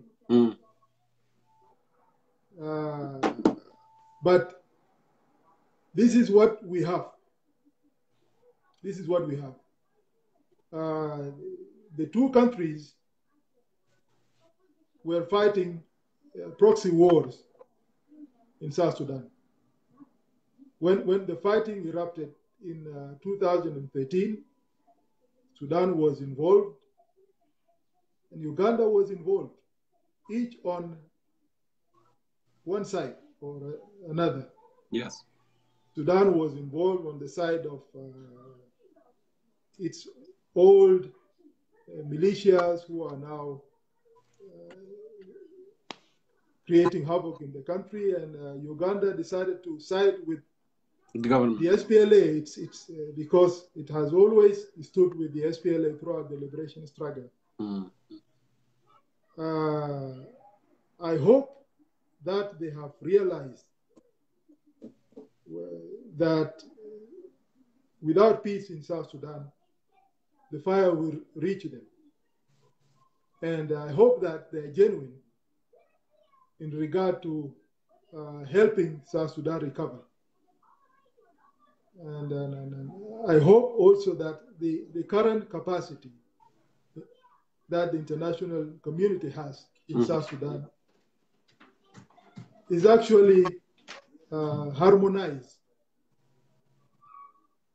The 16,000 UN blue helmets who now share sovereignty in the country, who have their weapons, who use South Sudan's airspace at will, who have tanks in the country, who have the backing of the United Nations. And I hope that they use that capacity in this, the newest country in the world, a fragile country,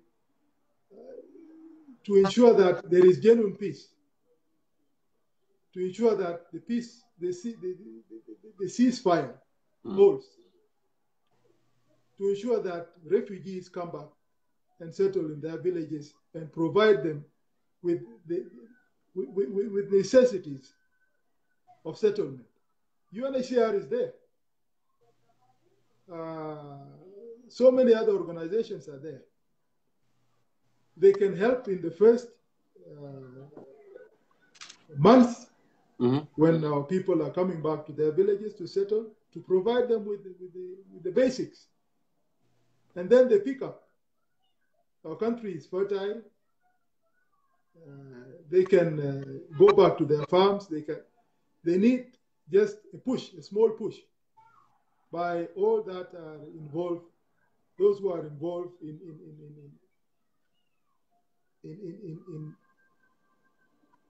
in trying to bring peace to the country. So there is hope. We cannot live without hope. Okay, thank you. So now, Ustaz Mayen Dengdit, there is a mistrust in the country between the leaders and the citizen. And we have seen that. People are out of country. People have been targeted. So that mistrust needs a lot of work. And it requires President Kir Riek Machar, those main opposition in the country, to do something. So people of South Sudan actually can feel that we are not going to have fight. We're going to move on. We are turning that chapter. We are opening a new chapter. We're going to be all right. Now, I conducted a poll yesterday asking people actually here. I know it's not everybody participating, but there is a sample. Whether considering the election in 2021, what do they think? Do they agree for President Kir and Riek Machar to run, or they disagree? It was overwhelmingly people don't want them to run for the next election. Let's assume that this peace is genuine and it's gonna last. But in order to build the trust among the population, will President Salva Kiir Mayar and Dr. Riek Machar listen to their hearts, or just go to bed and dream and say, I want to do something good for my people? We fought for them for nearly 22 years. We have values, justice, liberty, prosperity. Will they come up and say, you know what, enough is enough? Let us build institution in this interim period. Let us re-instruct our country and set a solid foundation for this country. With that, I, Salva Kiir Mayardit, I'm not going to run for an election. And I, Dr. Riek Machar, I'm not going to run for an election. So in order for people of South Sudan to have that trust and peace that in the social fabric again, do you think they can have that kind of courage to come out and do so? I think they can. They are human beings. And human beings are capable of amazing things, including forgiveness, including reconciliation, and so on and so forth. It's the power of positive thinking. They need to think positively. They need to acknowledge that the only thing that will bring peace to South Sudan is when South Sudanese reconcile and when their leaders reconcile. In fact, the people of South Sudan have no problem per se. Yes. They are only victims of what is happening.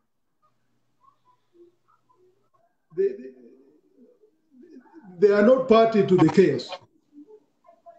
They are at the receiving end of the fire. So what makes it easy, what makes it possible for peace to come to South Sudan is that the people of South Sudan have not taken,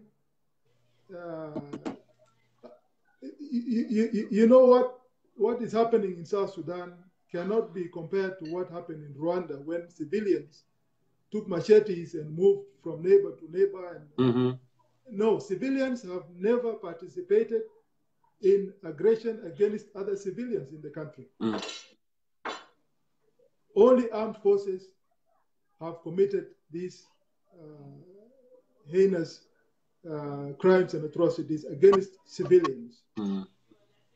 And these militias that are now roaming the streets of the country, that are now killing civilians, can be ordered to cease fire. You know, ceasefire, Jongkor, is not an easier thing, easier said than done kind of thing. Ceasefire depends on strict orders. If today President Kiir and Dr. Riek Machar ordered their soldiers to stop movement, to stop fighting, in 24 hours, fighting will stop all over South Sudan. Agreements on truce involving even sophisticated armies can happen overnight. During the liberation struggle, all units' messages were sent to front lines. If they are to move, they are asked to move. If they are to come back, they are asked to come back. If they are to retreat, they are asked to retreat. It is possible. You know, when Dr. Riek was chased in July 2016 from Juba, soldiers went on a looting spree all over Juba.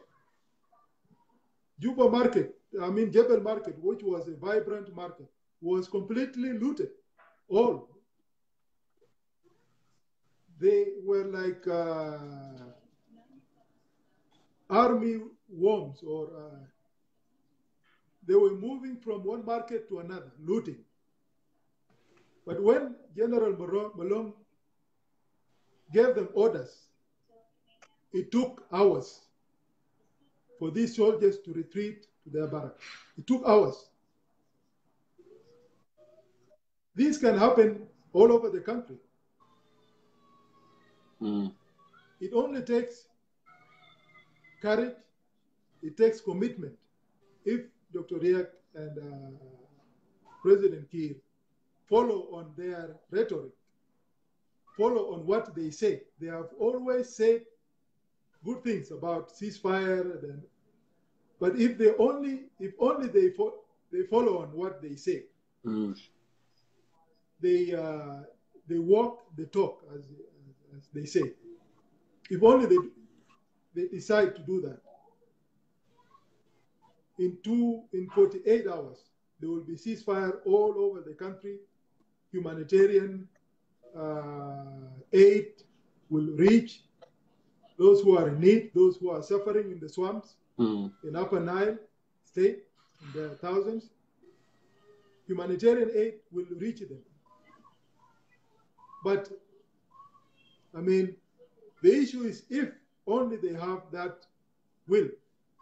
And time will tell whether if they are committed to bringing peace to the country or not. Time will tell us. The coming few months and years are going to tell us. In fact, the implementation of the recent peace agreement is behind schedule. The formation of committees, and there's 8-month transitional period. And we are going out, it's now 2 months, going to the 3rd month. So it depends on what you said, listening to their hearts. Thank you. People have suffered enough. It's more than enough.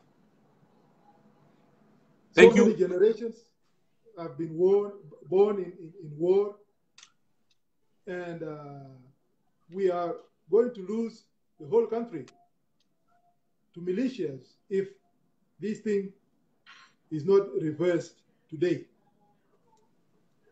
And getting back the country to order again will take another generation or 2. We don't want to reach that level. Thank you, Ustaz Mayen. Now, I have just only 2 questions, and then I will let you go because I believe it's the dinner time there. Now, are you affiliated with any political organization at the moment?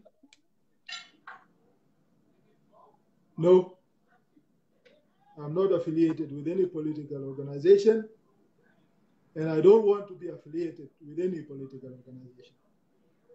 You know, we have divided ourselves into IOs, IGs, NAS, and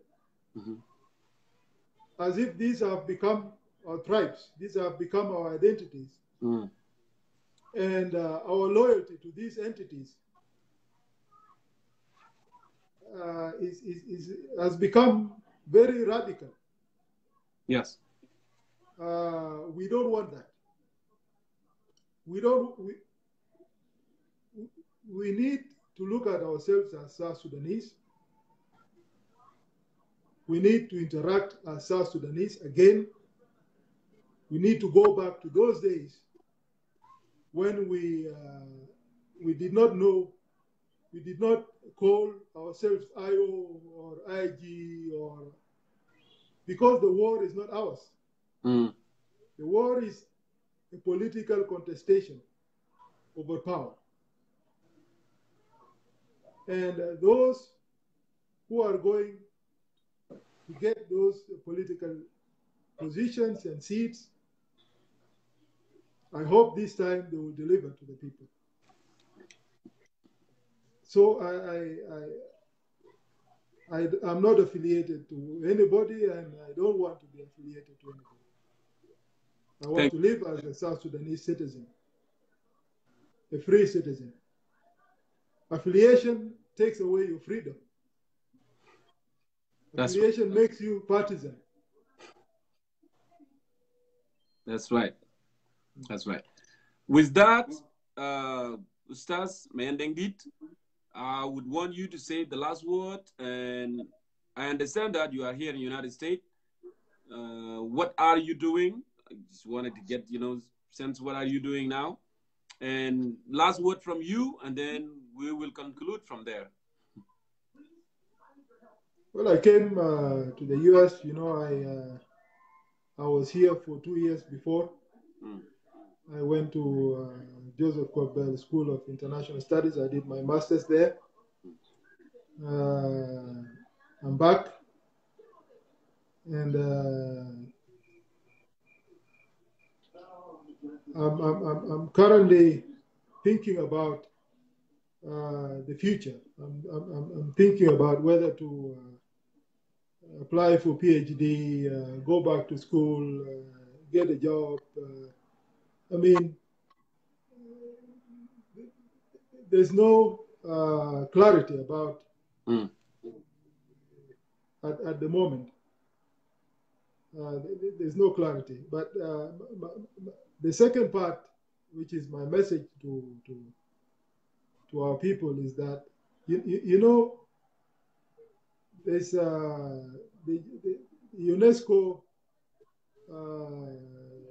document, the preamble of UNESCO says that since wars start in the minds of men, then it is in the minds of men that the barriers of peace must be built. What is happening in the country can be taken away if we all go back to our minds and build those walls of peace in our own minds. The killing, the hatred, calling names are all manifestations, are all physical manifestations of what go on in our own individual minds. We need to start meditating about our roles. We need to be positive energies in our communities. You know, those who were out of South Sudan, even in South Sudan, we have always, you know, South Sudanese are among the least tribal in Africa. I agree. We are not IOs, we are not IGs, we are not Matianganyor, we are not. We have always lived together, whether in Khartoum or in Cairo or in East Africa or liberated areas. We all party together. We all mourn together. This is who we are. We should not allow this power struggle. We should not allow this war to divide us. I think this is my only message, that the war is not ours. The war is imposed on us as people of South Sudan, and we are victims. We should not allow ourselves to be victims, but we should not also become aggressors. I think that is the main message I want to share with your viewers. Thank you, Sas, Mayen Dengdit, kunta maana fi concerned citizen of South Sudan, for coming here and speaking to the people of South Sudan live. I really, really appreciate you. And I wish you good luck in your journey. I know it's not that difficult. You will have the DR very soon before you name. Thank you so much for sharing this. Thank you for being with us today. You have a lovely night. Thank you, Jongkor, for inviting me. Thank you. Sorry for the earlier mishap. No problem. Thank you. Thank you so much. Thank you. There you have it. Concerned citizen of South Sudan viewers, we had Brother Mayen Dengdit answering a few questions. I know that if I did not answer the last question from you, if I did not forward that because it came late, you would have asked that question earlier, Emmanuel. I would have forwarded, to him. And I did what I did, question that I have. But yeah, sometimes, if you want to answer a question, no problem, we can be able, to forward the question. Thank you so much for being patient, Ajama. We are different. With different, Ajama, it's been the Moahib. Some people are quiet, some people are speak, with the emotion. But my guest actually was able, to make his message across, politely. I know sometimes Nasbitan they will come right there, Not everybody's gonna do that. But overall, well said. Go ahead and send in your request, and I can get your perspective as well. Let's go. Send in your perspective, your request, sorry. So I see two here. I saw Grikuju, I saw Teresa. How about I'm gonna go with Teresa Kiasernio. You did a good job today connecting us with Ustaz Mayen Dengdit. It was very difficult, to get him. But thank you for doing that job. So Teresa, welcome. What is your perspective? Good to see you. Yeah, thank you very much. And I want to greet also the viewers, and thank you for giving me the chance. I just want to thank my brother Mayen. I was so impressed by him telling all the truths in details, and this shows that some people, they have this conscience of mind, that they don't want to hold something in their heart. So it's better to speak it out. I really want to salute him, and I wish many people will come out like him, telling that, because he was in that inner circle. He knows a lot. That's why he was so detailed and narrating all of that. Yeah. So he's to be honest, he's the first person that came to a show, and especially in this time, and coming telling all those details, even about the parliament, about the corruption, about all of that, and especially about this what took place in places like when he mentioned about also the church that he was talking about, what happened to his auntie, or the grandmother from his mom's side. Yeah, St. Mary. This is the church that we all been there. We have attached to that church, especially in Kamboni, where I also went to that Kamboni and Wow. And plus what happened in places in Equatoria and so on. I want to salute him, and this is actually my 50 cent, like always our brother Kurkuj is always saying that. Yeah. This is what I want to add. And what do you think about the parliament? Actually, I become more interested. Actually, if I am a correspondent for the parliament, I would do that. Because CDF, Constituency Developmental Fund, ya Teresa. Imagine people are coming fighting. Guruja bet in parliament. The member of parliament, Bishil Guruja mchib nibo bet Queens في Nairobi, mchi ahsan makan, ishili yal betaw ahsan madaris. What is this? We have been saying this for quite a long. And this is what we keep on saying. The parliament with this size of number of people, and today you're hearing from our young man here, Brother Mayen, saying even about how those members of parliament, instead of talking about what is actually facing those people, our people in their state. So they are representing them. Instead of quarreling about their issue, no, they are coming here. My God. They are quarreling about Arabia, and you are not talking about even implanting ماسورة في قرية واحد أو مدرسة أو مستشفى. It's very sad to hear that. I was listening with the heart, and I'm glad that he takes time to speak all of that with details, which is good for us to open our eyes. And imagine ناس 550 الجاية parliament ده هيعمل شنو? My car, as my sister Victoria just said. Because they need to be accommodated. They have to be executive. They need nice suit. They need good tie. They need to be in a hotel, good food, all this kind of thing. Toyota, very good one. انت عارف شنو انا كل ما ننوم ونقوم من النوم جنوبيين انتم قلب كويس هو قال قبل جنوبي ما قبلين فعلا نحن ما قبلين نحن we are least tribalist people in Africa. شوف كينيا متعلمين لكن قبليه لسه في كينيا بطريقه عجيب جدا جدا. ده زرعوه فينا يعني الوار ده was imposed on us. أنا sometimes I get confused. I go to bed and wake up. يا جماعة معقول لنا هاربنا من أجل values. Why بس our brother they have forgot كده بس all of a sudden ليه نسوا الكلام ده بسرعة كده بس وناس بيقولوا قال I want to eat this, I want to have this, I want to have that. What's going on? So I give you the last word so I can let you go because Erica is back. Yeah, she just woke up. Yeah, I just want to say and about you mentioned about what like Wani mentioned about girl, those who did not sign girl, they are terrorists. He forgot that even the US is the first government who actually categorized the SPLM as a terrorist organization. فأنا داير نسأل هل وانيجا بعدين بكرة كان ناس وقعوا اتفاقية they will still call them terrorists.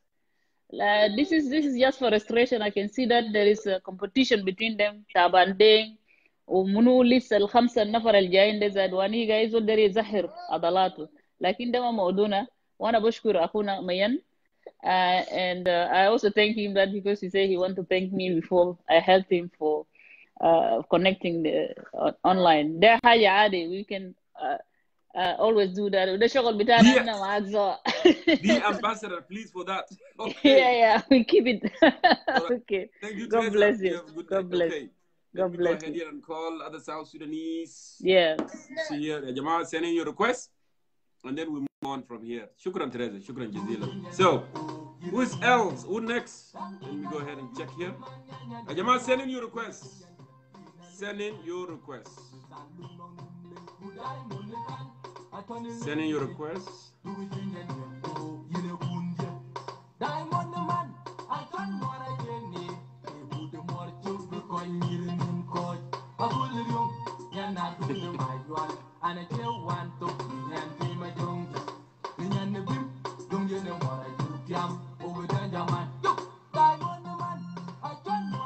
All right, Jamal, when I'm calling you, go ahead and answer. And I want you guys to send in your request now. It's the time. It's the time, Jamal. We have 2 hours. Go ahead and send in your request so you can make your perspective as well. Okay? Really appreciate it. Okay. Till I call that person, is not responding. People are not sending in requests. But in the people will say you left me out. Send in your requests. Send in your requests, my dear brothers and sisters. Please. All right. I'm going to go for Emmanuel. And then after that, Gurkuja, I'll go for you. I know, man. I don't want you to wait for a long time. Emmanuel Ajawin, Molana. Good to see you. How are you? Hello, brother Jongkor. I'm good. And how are you doing? I am doing good. I'm fired up, ready to go. Yes, yes. I could see. So, yes. What is your perspective? Well, I thank you for giving me the opportunity to speak. And I hope my internet would work tonight because it's raining here a lot. It seemed to be working now at the moment, and I hope it will continue.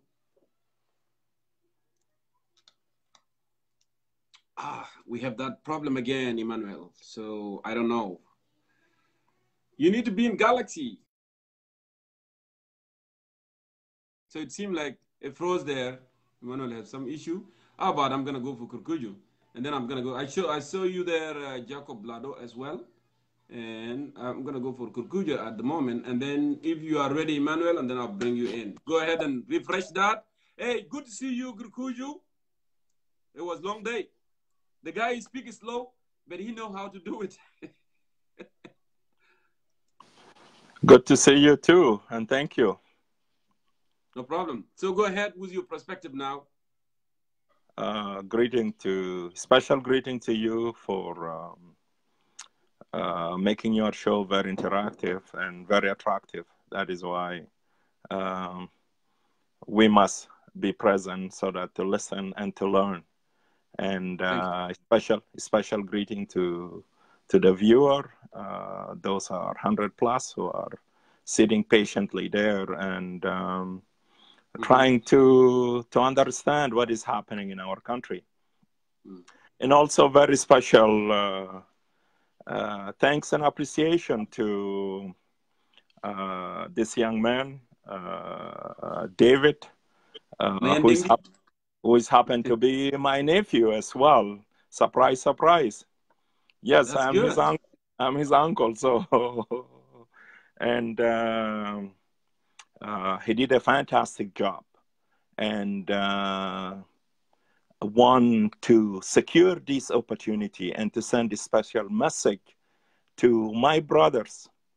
And when I say my brothers, I mean my in-laws, the Dinka intellectuals. It is about time to come out and speak the truth, because South Sudan will not be free. We will not have settlement without intellectuals like Mr. Dengdit, who came forward and very sincere and very articulate to share the truth and to call things with its original name. There is no funny business of a claim this Oye army to be qualified to call it as a national army. This is militia. This is tribal group. This is tribal militia, that they work for individuals to protect the interests of specific people. And this is the truth. And that is why we are fighting. We call for national and professional law enforcement across the board, from army to police to prisoner guard to everywhere. So we must put an end to those tribal things. Matianganyor to be called with their name. And this is an insider, somebody who was very close or an inner of a J1. Yeah, so he's insider. When we talk about those tribal militia and we call for dismantle of what's so-called the Oye army, then we are right, because those are a specific group. They represent a specific segment of our community, and they must be disqualified not to be our national army. Still, بالعربي بنتهز الفرصة ده على أساس أنه أوجه رسالة خاصة بالنسبة لإخوة المثقفين من أبناء قبيلة الدينكا، الفئة المستنيرة، الفئة المهتمة بأمر جنوب السودان، الفئة لأنه عشنا معهم جنبا إلى جنب، رقصنا حفلات مع بعض، مشينا مدارس مع بعض، شكسنا مع بعض. We did a lot of things. لعبنا كورة مع بعض. We did a lot of good things together as Junubin. It is about time to come and speak out. Please, please, don't allow الرجعين والمتخلفين لأنه they lock themselves في كبسولة بتاعت قبيلة. Don't let their voice to be louder. Don't let them to dismantle your role. You went to school, you educate yourself, you are well equipped so that to live in harmony. You are well equipped to compete everywhere across South Sudan. You are not in need of nepotism. انت ما محتاج انه خالك ولا عمك يتوسط لك على اساس انه تبقى وزير ولا تبقى سفير ولا تبقى مدير مكتب. You are more than qualified to run this country collectively with your brothers so that we feel احنا ناس بتاع بلد واحد. بحيي this young man للحقائق لانه he shared it. I was on and off. I missed part of his speech, but want to go back لهذا البرلمان برلمان الترزية. And when I call them برلمان الترزية, you go to Taylor, you pay them money عشان إنه يفصلوا لك. You mean because the speaker is Makana? That's why you call it Terezia? They have to write the rules and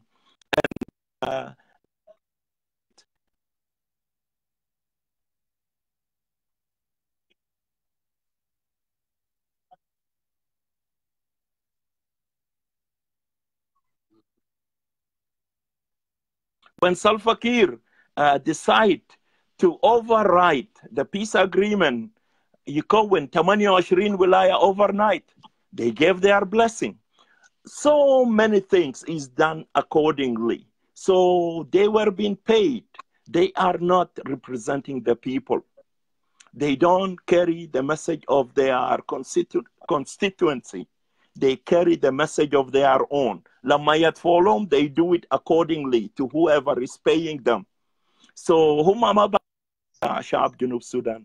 ده برلمان بتاع ترزية بيفصلوا قوانين وتشريعات تفيد احتياجات بتاع سلفا كير. And that is why they are there. And the same thing going to continue. عددهم مش 300 وشوية, هيبقى 550. 60% منه نفس الترزية. They will be enact into this new interim transition government. So they will continue al assassino to do the same thing. It is about time al assassino to disqualify those people. They care so much about their interests. So what I'm trying to say, Mr. Mayen did a fantastic job to relate the fact as a concerned citizen, as a government official, while he was traveling in his entourage through Juba all the way to Numali, to Uganda. He's taking notes, and he's allowed to use his camera to record and to videotape what is happening on the place, on the road. I got to Numali, somebody alerted me. Coming from Canada, I have my SLR camera, I have my video camera. Somebody say, whoa, those big camera.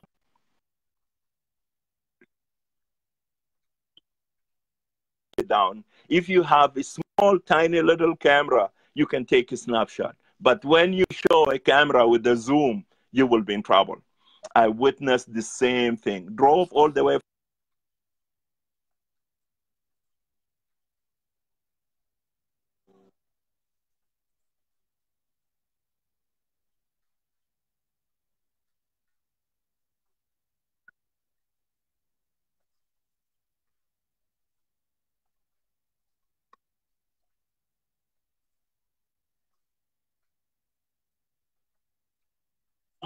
under influence of alcohol at 7 a.m. in the morning.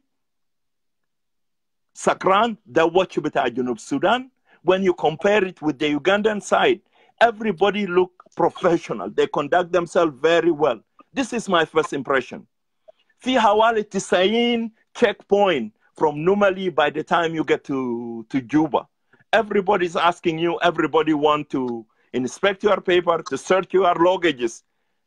Yaki, al-custom fil hudud masuliya bitam shunu. How did I cross the border? Lama inu wisilta juwa hina, every 30 meter wala 50, kamsa mile, there is a cross point. This is a mess. This is a mess. Okay? The hala bita baladna. Also, he cited when he's coming, buried his late father, coming home, decide to visit that beautiful city of Wow. All of us, we claim this is our city.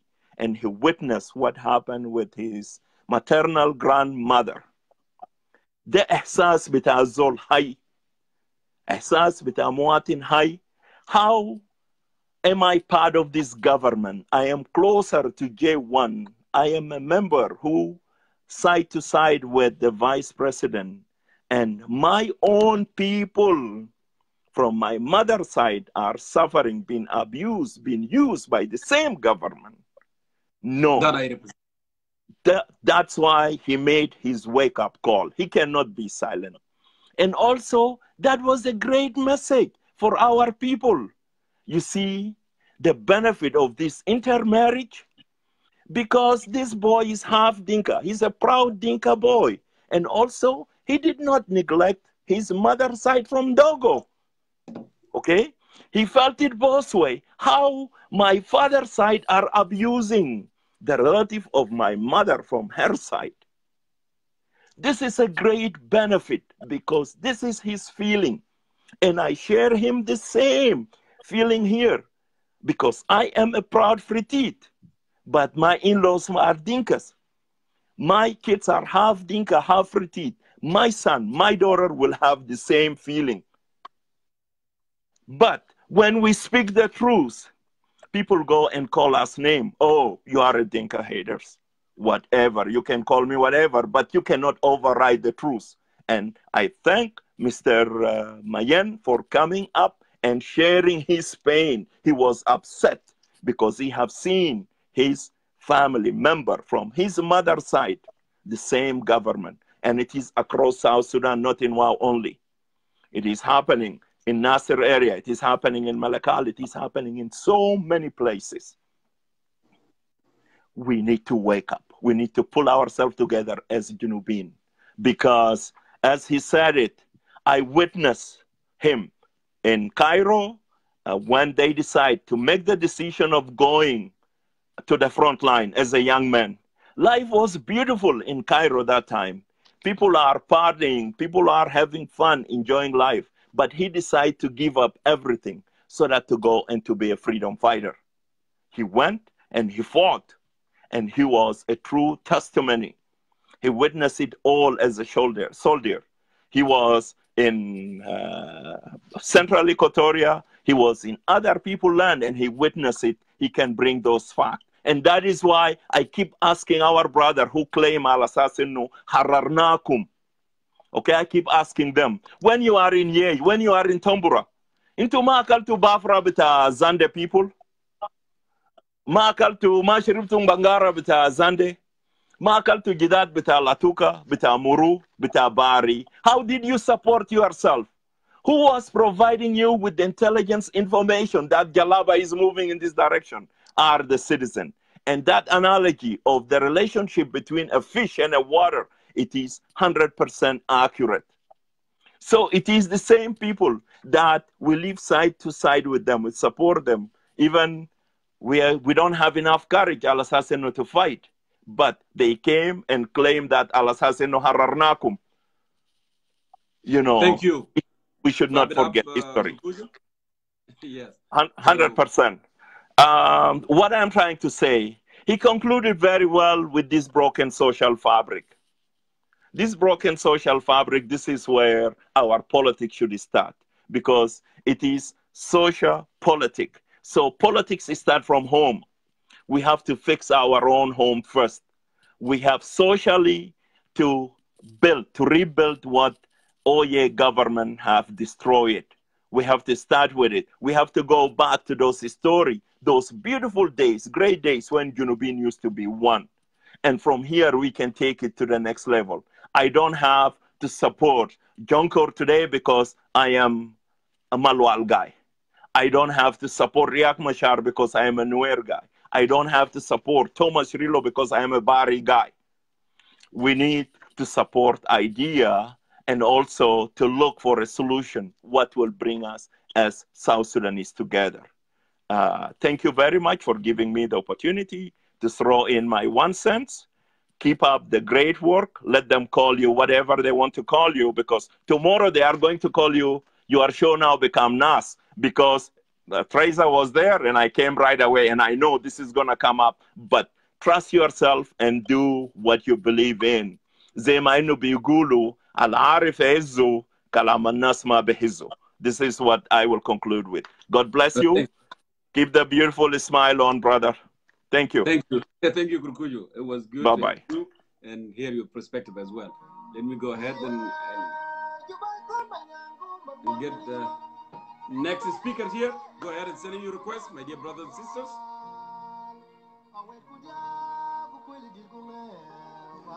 I hope, Emmanuel, this thing worked, because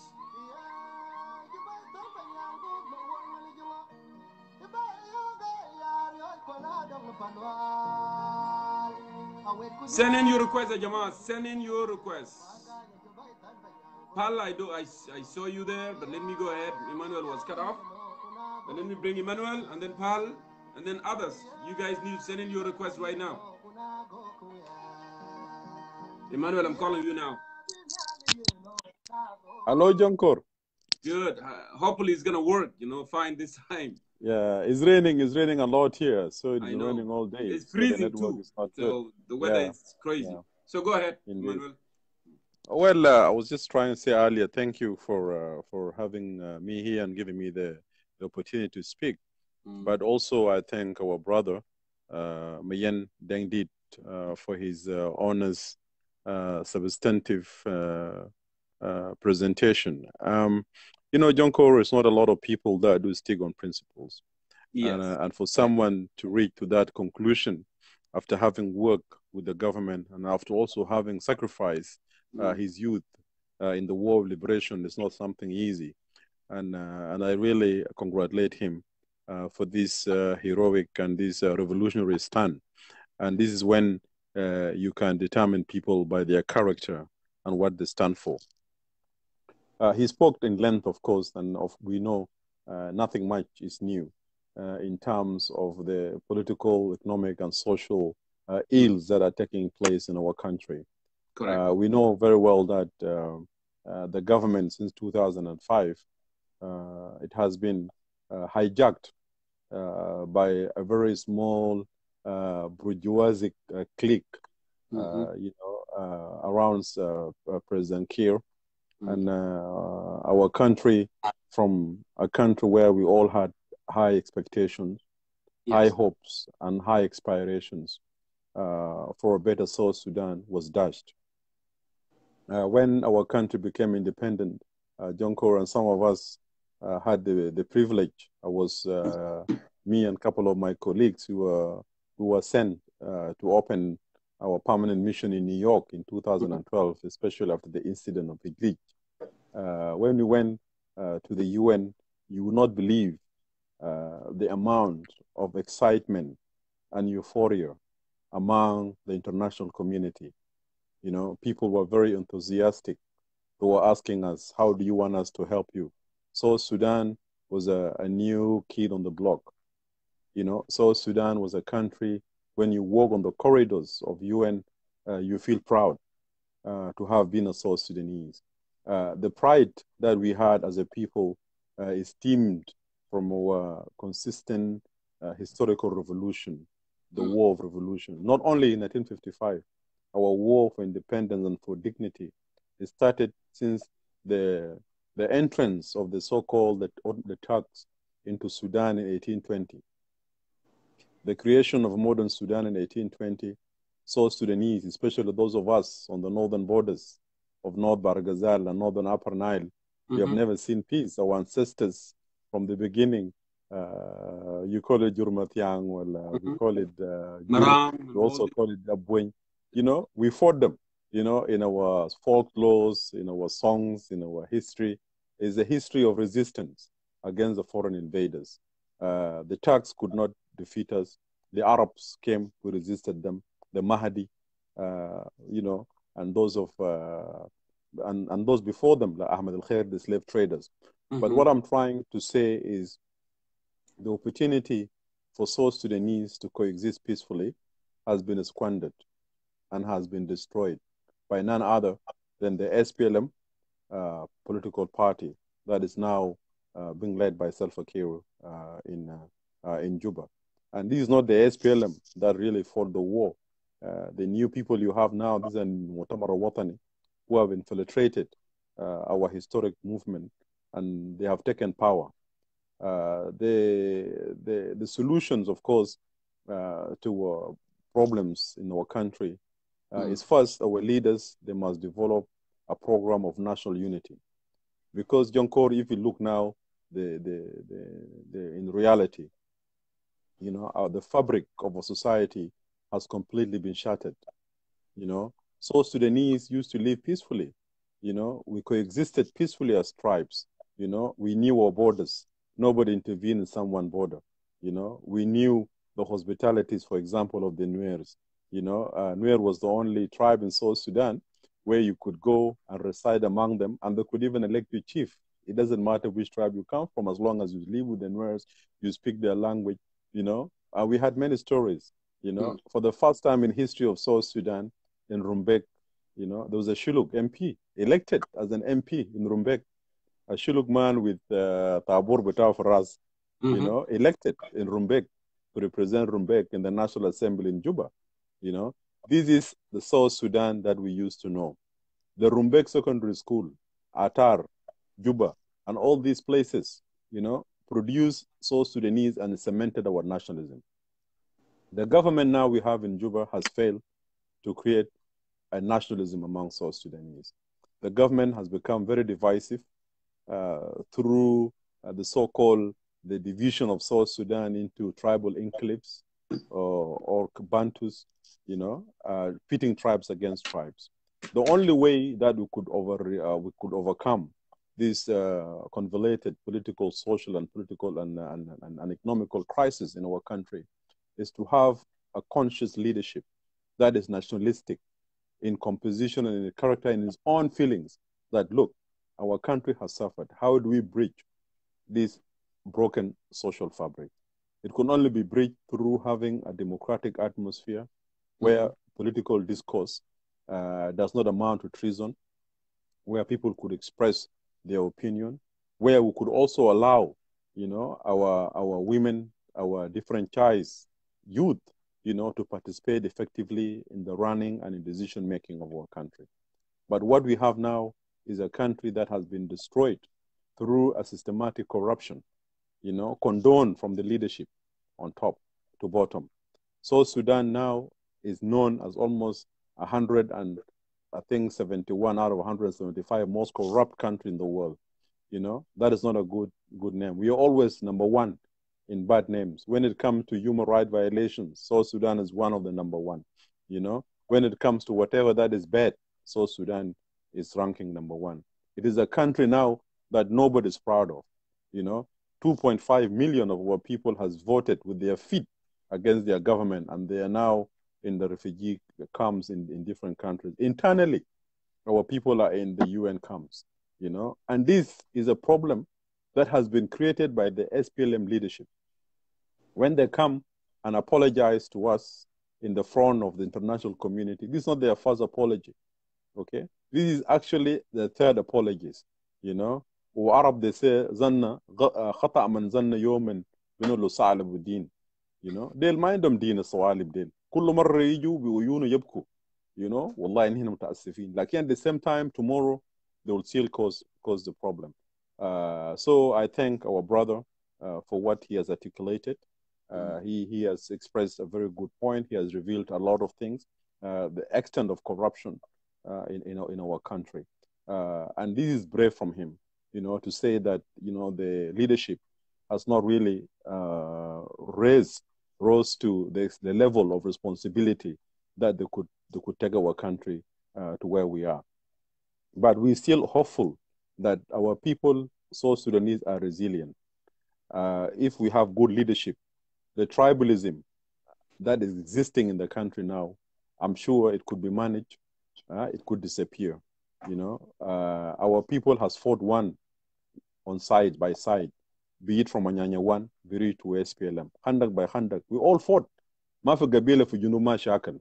Unless somebody who does not know the history of the SPLA will tell you that people fought equally for this country. I could even tell you offhand of battalions, from different parts of South Sudan, that consisted and fought for the war. Yes, the war was started in Upper Nile. Those of Mio Hamse, Mio Arba, Tiger, Timsawi, Jamus, most of them were from the Upper Nile. Yes, Barghazal came with Koryom and more, to the Maidan. Yes, Ketiba Zalzal, Ketiba Shakush, Mukshasha, all these places in Equatoria, they came and fought. Our land is watered by the blood of the sons and daughters of this country. So nobody should feel more entitled than anybody else in South Sudan that they are more nationalists than others. Therefore, it is their God-given right to make a tribal hegemony or a system of dictatorship in our country. So we hope that our leadership will see sense. One more and the last thing. Wani Igga, a couple of 2 days ago, and I think Sawa we responded to him, he's saying that after the transitional period and the formation of the government in 8 months, he will call Sawa, those of us who refuse to sign, as terrorist organization. This is very unfortunate, and we say it's a very irresponsible utterance from Wani Igga. But Wani Igga is also known by us as Adil Amam. You also don't take Adil Amam serious. That's why I asked a sincere question today with yes. Brother Mayen. And that's why I said that what's going on. I didn't mean to call Wani Igga retarded, but sometimes I get confused a little bit, the way he conduct himself. He misspoke many times, Sometimes he used the word that are not necessarily to use, even though he used the word bitch in Arabic Juba. One of the days that you want to describe something, but it was unsuccessful, So go ahead and wrap it up, Emmanuel. No, I'm wrapping it up because, we were saying to him that you can't call a terrorist. If there's anybody to be called terrorist, you have the right. It is you actually that deserve that name, because if you look at those of Michael Mukwe, they're sanctioned. Look at Robin, Marif Nazmunu, they are under United Nations resolutions, sanctions, and so forth. So it is not us that you call terrorists. If you look at the African Union report of Abu Sanjo, President Abu Sanjo, on atrocities that were committed in Juba, the government official was not by Emmanuel, or Thomas Cirillo, or Pagana Mum, or Kim Darius, or whoever. It is the government that in Juba that need if there's any classification that need to be called terrorists. But we are not surprised, Jongkor, because SPLM leadership that exists now, it is too deformed to be reformed, These dudes, as I always said, yes, they have fought the war and nobody will take that historical rights from them, that they fought the war. But what we disagree with them is that fighting a war and building a country and a nation are two different things. Even Moses, when Moses led his people out of Israel, for 40 years, the generation that left Israel died in the desert. They did not even see the promised land. It was Joshua who went to the promised land, and the temple even of God was not built in Jerusalem until King Solomon. David, when he wanted to build the temple, God told him, "Your hands are full of blood, David. It is not you that will build." So we are saying to these elders, that when we were growing and we were young in those days in Nairobi, in the 90s, in high schools, they used to tell us, Emmanuel, I remember Uncle Justin Yaja Rope, I remember Uncle Martin Menyel, and I used to play chess with him a lot, and Yusuf Kuomaki. They used to tell us, Shabab, when you grow up, you will take this country. You are the generation that will take it. Now, Jongkor. I know. The idea, Emmanuel, actually, I said this before. Lala Chwek, he said something that pissed me off. I was watching, STV that time. And actually, a journalist asked him, they were building a refinery somehow close to Bantiu. And that's a temporary, refinery. And the journalist said that, why would you do a temporary thing? Why don't you build something that will last for 50, 100 years? Do you know what he said? He said, why do we have to do that? Girl, but we're gonna die. We will be dead. Girl, no, we need brother, well, that pissed me off to extend.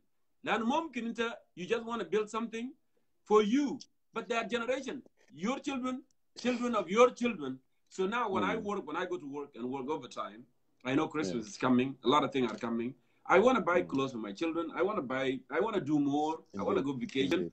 I just don't want to go to work and get the money and tell my wife, you know what, work overtime, I'm going to eat it my own. You don't do that. That's actually selfish, But Jongkor, why are you surprised? If selfishness is also some part of, I don't know if it's a genetic trait. Look at the pyramids in Egypt. The pyramids and how large they are. What were they built for? They were built to just bury Zol Wahid does milik عشان يمشي بعدين في الآخر. They removed the Abid that they are slave to be buried. I think that's what the leadership wanted to be in South Sudan. He wants the slave to be buried just for one person, So what you're saying, what I'm trying to say is this. There's a complete political and intellectual deficit within the SPLM, okay? We need the SPLM, not only the SPLM now, so we should not just only blame SPLM, even في المعارضة لو بقى أيوة ولا نحن في سوا. There's a need for people to come up with, engage in a proper scientific programs, okay? What are our economical objectives of how to revamp the country? Do we need a Marshall Plan for South Sudan? Okay. We do. Now, South Sudan now, as it is now, it has a country that is endued with resources. Oil, for example, we know it's not a renewable resource. It could finish anytime. We could run out of it. Could we take the oil revenues, and build, let's say, the industrial sector and also the agricultural sector of our country? Dr. John had a dream, and not only him. This is what has been tried in many places. Those of Mao Zedong and those of Deng Xiaoping when they took power in China in 1949, the 1st of October. And they set up the Republic of China. They involved on a serious economical reforms, agricultural reforms in the country. South Sudan needs that.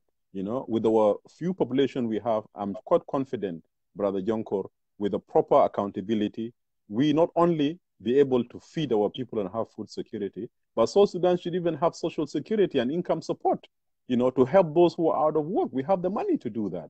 We have the man resources. And retire those generals from SPLA. Those generals need to retire so they don't have to bother people. Their children can go to school. They can have better life, Exactly. This is on the economical aspect. On the social unity of our people, okay? There's a need for us to build schools that will integrate, all our children from all the provinces and all the districts and all the states of South Sudan. Like you used to have Rumbek Secondary School. You used to have Atar. You used to have Malakal Sanawi. You have Juba Sanaya.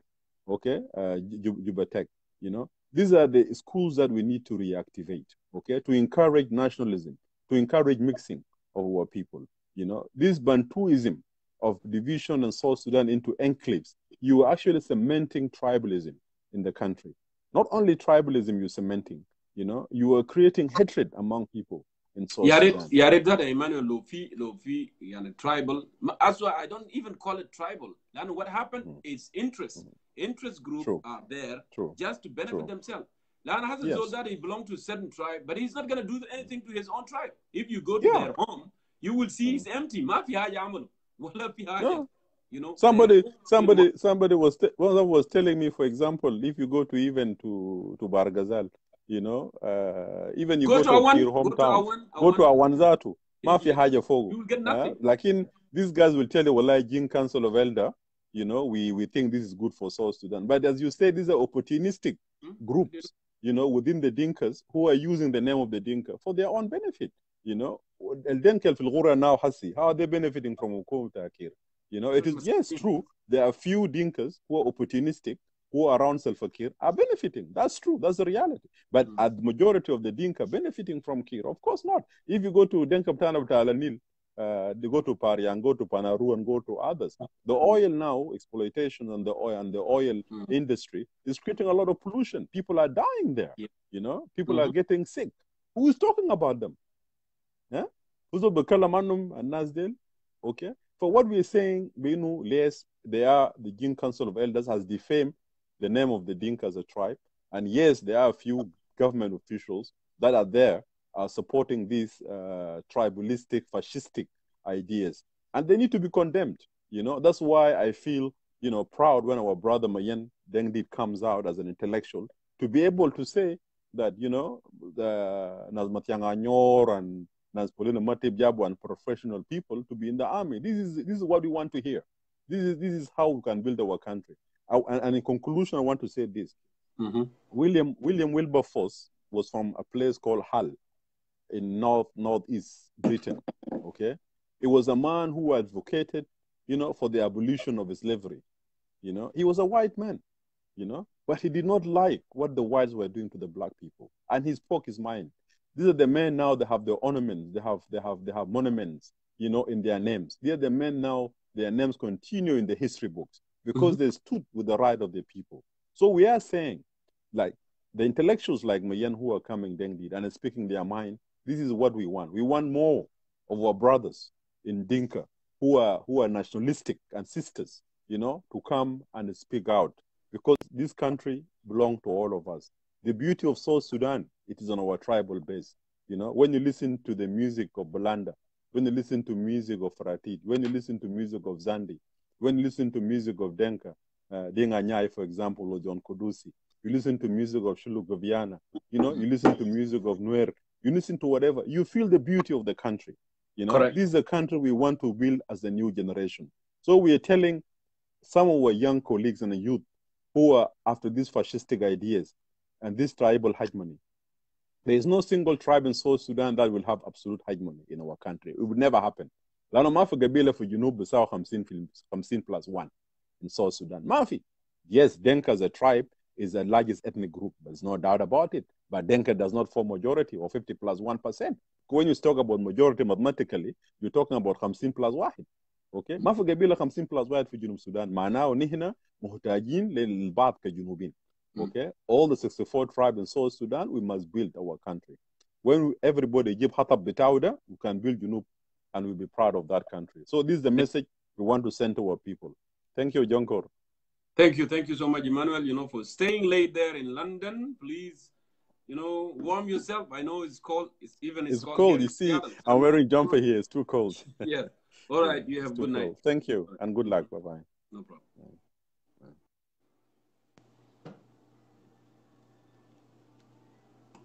All right, Ajamas, send in your requests. Let me go ahead and see my list here. I know the list is big. So, oh, that's what I did.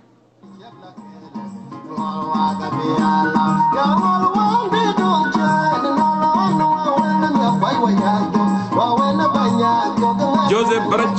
Joseph Barach. Calling you right now. Ajama, send in your request. Send in your request. Dina, you said call me, but you didn't send a request. You can send a request actually.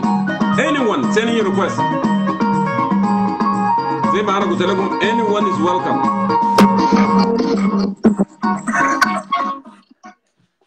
Hello. Are you driving? I'm not driving.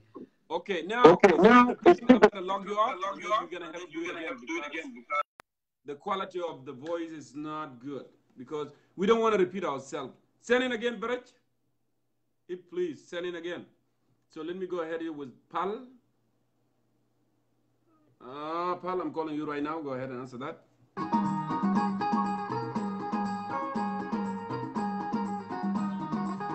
Go ahead and answer, Pal. And Barrett, get ready. I'll call you.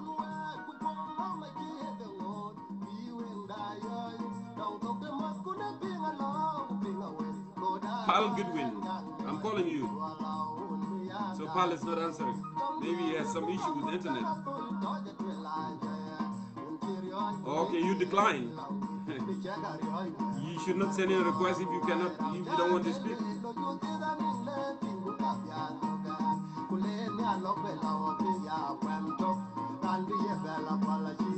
George Mayen. Okay, Majak, I'm gonna try this time. Hopefully it's gonna work.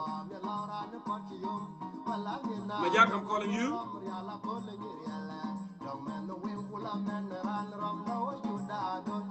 I'm calling you now, Majak.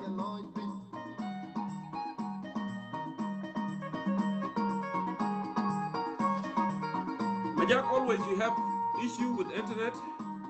Hopefully it's gonna work for you, so you can come and add your contribution as well.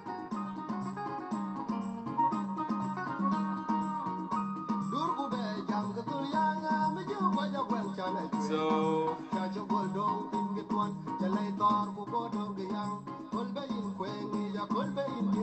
okay, Joseph Barrett, I'm gonna try you one more time. I know Majak, I try you, didn't work. I'm calling you now, Joseph. Go ahead and answer. I hope it's gonna... Yeah, hello? We have the same problem. Okay, let me, maybe, is the internet or from you or from me? It's from you, actually. Okay. Just hang on a second. Do this. Oh, that's not good. So, go ahead and send in your request, Jamal. Send in your request.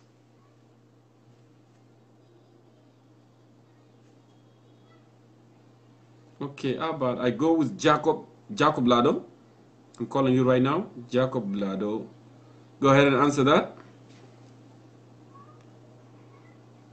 Actually, when you turn off the Bluetooth, is gonna help. If the Bluetooth is on, it will create an echo, on the live. Jacob Lado, I'm calling you. Please go ahead and answer that. Jacob. Hello. Hello, Jongkor. Yes. How are you? Yeah, not too bad, sir. In the early morning now, it's very cold. I wear the jumper. I know. It is morning in Australia. Are you in Australia, right? I am Australian, yeah, thank you. I know. Okay, good to see you. So go ahead with your perspective, yeah. So I can bring other person here. Yeah. Thank you so much, Jongkor, for calling me, and I thank your viewers also this wonderful interview with the Mayen. I'm interrupting my infant. Yeah. So, in fact, your speaker is speaking my mind and my heart. Whatever we are expecting any speaker to speak out is spoken out. And then we encouraging people in your wonderful tribes to stand up and speak the truth and stand with their brothers. Because, our government is really creating hatred among ourselves. As one of your speakers stated that tribes does not have any problem with each other, but only the government is initiating this kind of hatred among the tribes. And I'm sometimes thinking, if this war ended, is this war ended. You know the tribes gone through, how these tribes will come and cross the border of other tribes. We really need to work hard politically. But and socially. If I ask you, Jacob, do you think South Sudan problem is a tribe problem or is a government problem? It's a government problem, but the government use the tribe to defend themselves. You know. So I want to revisit this. When people say that government is using the tribe to defend themselves, I don't understand. You know, in the government of South Sudan, you have Lomoro, he's a Kakwa, I believe so. You have Wani, Igga, he's a Bari. You have Makana, he's a Zande. You have this guy, Wanawela, is Fertit. And you have this guy, vice president. There are so many from different tribes. And then and we have Mamur. Why are we not just focusing on the government? Why are we saying tribe? That's the question I wanted to ask sincerely. Because you know, brother, collective of people from different tribes, isn't it? Yeah, I agree with you. You know, Jongkor, you know what? Yes. If you go to the issue of marginalization, there's so many marginalization. You can be marginalized politically, you can be marginalized culturally, you can be marginalized socially. So those people, those individuals which you counted them down, is marginalized politically. Okay. They are there, yes. So you in their cells, so they are you are telling me that actually they are there, but they don't have power. The Dinkas are the ones that have power. They don't have power. That's what you're saying? Absolutely, you're right. Absolutely, you got it right. So the power of the president is the only power. So being a director of security, being a minister of security is not a power. If you are a minister of security, it's not a power. You got it right, sir. If you are a minister of parliamentary affairs or you are there just in your position. Just for the position. But you don't have any position to affect. Okay. Well, you got it right. Continue with your point. Yeah. But I just sometimes, you know, I don't get it because, yes, there's a lot of huge number of the Dinka. The president is the Dinka. Okay? I disagree with what president do, and I disagree with their government totally. But I don't get it when people say that the Dinkas. I am here at the Dinkas, and I am speaking actually against the government, right? You see? Yeah. Really, you may be got me right, wrong. No, you know, it's not only you. Yeah, but go ahead. I want to explain the point very clearly. You know, we don't need really to waste time of focusing on tribes on tribes or Dinka, whatsoever the case. We really need to focus on who is controlling the powers in the government. What we know. That's a good point. What we know in the democratic way, a party that win the election will control the government. Am I right? That's right. Am I right? That's what I'm saying. I'm saying that we need to focus on the government. We don't need to focus on the Bari. We don't need to focus on the Nuer. We don't need to focus on the Dinka. Because these are not winning argument, actually. The winning argument, we need to focus on those corrupted, where they come from. You know, these are the ones. Go ahead, brother. Let me go to my point, you know. We need to focus on controlling the government. What party is controlling the government? But now, Jongkor, when you see the party that win the election controlling the government, it's not the party controlling the government now. It's not the party controlling the government now. And then Pagana Monk said that thing clearly in the show of Edwin, that up to now, I'm the Secretary General of the party, I am not resigned. But I refuse to go in there for bypass, be used for the interest of the individuals among other people in the tribes. That is inacceptable. Sarbakir Mayardit is now controlling the government, not senior members of the SPLM party controlling the government, the policies of the government. That is the conflicts come here within. Who is controlling? Who have a veto? Who is controlling the powers in the government? It's not SPLM now. It's not. It's something different. That is why we are now wasted our time to focusing on this kind of thing. Why this clique come to Indian building themselves? But then we accuse Dinka like you, and you are unwanted with the Dinka community, sir. You know that? Because the way you are thinking is different with the way they are thinking. One day I sat with the Angel Mazar, the former interviewer of you, and then he said, you know what? I received thousands of emails that, Mazar, you are talking realities, but don't betray us as a Dinka. You know, this is the point where contradicting the old scenario you are talking about. You're right. We don't want to focus on the issues that prosper us forward as a people, as nation. You know? What, and that I is like that message. I like that message. What I want actually, and maybe a lot of people, they didn't realize something here. I don't care about tribe. Whether you are a Dinka, sure. whether you are a Nuer, whether you are a Nyak, whether you are whatever. What I care is the country, is South Sudan. And we need to focus how we can get out of this mess. Because what I'm saying that there is someone from Bari doesn't know even what's going on in the country. There is the one woman from Dinka there going to the river to go and get the water and come and cook for her child. She doesn't know what Kir is doing.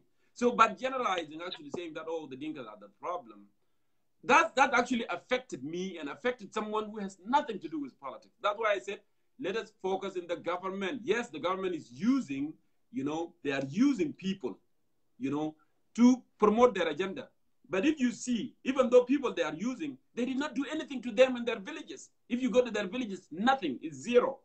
They did not do anything. So actually, in order to bring everybody on board, so we, the people of South Sudan, the government trying hard to divide the community. We don't want to go the same path. Let us advise them. This is not a good way, you know, of doing politics. Let us focus in this way. We need unity. We need to come together. But if you single me out and you single somebody out, we're not going to move. You know, we're not going to move any step. Actually, they're going to push us backward. Someone who wanted to come with you, actually, will run away from you, you see? And that's sad. Go ahead. I'll give you a last word. Yeah. You know how to correct this mess here? We need people, as I single you out, we need people to stand up from this community, which is wrongly used by the clique to promote their agendas. And then the victims, the most victim people of the South Sudan is you, Dinka. Because this clique of the people of Salva Kiir Mayardit using the poor Dinka in the rural areas and bring them in to defend themselves. You know how much Dinka was lose their life innocently without knowing what are they fighting for? The most victim people is Dinka.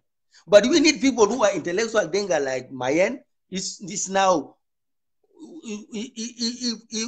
he put things clearly to the people to make a good choice. One of them also, one of the parliamentarians like in Warab, something like that, also refused this war to be ongoing because we are paying the price of this war. We are the people who are fighting this war hard for no reason. So please, no any child of Dinka go and fight that war again. So that's maybe the way of the solution. Because we need to get the way out. Thank you. Thank you, brother. And the way out, thank you, brother. And the way out, we need this war to be stopped remarkably. How it is to be stopped, people will speak out the truth. People will speak out the truth to know that, you know what we are fighting has no meaning. It's meaningless. That's right. Because we need to abandon ourselves, brothers and sisters. So what that war for? Let me give opportunity to other people here to come and make the comment. It was good to have you, brother, you know, Lako. Thank you so much, you know, for joining us. Let me go ahead and get the other person here. I want to say something really, really straightforward to our brothers. Into Arfin, if you recall very well, in the United States of America, there is a guy called J.C. Jackson. J.C. Jackson ran for the president of the United States, and Amar, multiple times, there in America. Lakini he was lacking one thing. Taban, America is the white majority country. America has a population of 325 million. Out of 325 million, nearly 200 million, the Khawajat. White. Blue eyes, green eyes, white. The Khawajat. Majority of them. So this guy actually wanted to run for the president of the United States, but at the same time, who Khawajat are bad people, Khawajat. Yes, Khawajat are bad people. There is a lot of bad white people. But there is a lot of good white people at the same time. He tried multiple times. He didn't win. But don't you think that if we structure his messages, yes, what can I do now? I need people on my side. I want to win that presidency so I can fix it. I can fix the broken thing. Message to unification. I'm saying this to the leaders. Someone who wanted to lead South Sudan. You need to win those actually who are anti that regime, whatever you call it, you know. You need to win those. Like in Inter, you want to be president for those people. But at the same time, you're singling some people out. I don't want this. And you want to be the leader. How are you going to happen? That's one thing. Jesse Jackson tried multiple times and he did not win any presidency. He didn't win, he quit. Going back to the history as well, Malcolm X, they can Zaim, Ugalagi, Nehanadel, America da, Ehana Mafut, a Sudi couldn't them Dawla Barao. Lana Kawaja del Jabona, or Zabono Sawelena. What can be Shaka, can be a drop, the Narfa one, the drop Kawaja. All right? Ufi Martin Luther King. Martin Luther King قال نحن ما نعمل بشنو بشكل نحن نعمل شنو بنون فايلنس ليه؟ لأن أنا هدف بتاعنا إنه يكون في equality. We need equality, civil right في البلد لأن نكون كلنا equal. Martin Luther King actually succeeded. قدر يجيب خواجات الكان حتى خواجات الكان بيكرهوا سود جابهم في اتجاه بتاعهم. And that's why America now has a real civil right and it has a democracy. وما في زول بيعمل discrimination before the law. ما في. So what I'm trying to say here, if you want to win or if you want to go after something, bring those actually. Bring them. But by generalizing, because I hear the word Dinka are bad all the time. But you don't need to go that fast because that's not gonna, it's not a winning argument for you. It's the trick also I want to give you. You may take it, you may not take it, that's up to you. But it's good actually to galvanize that message. Bring those to your side.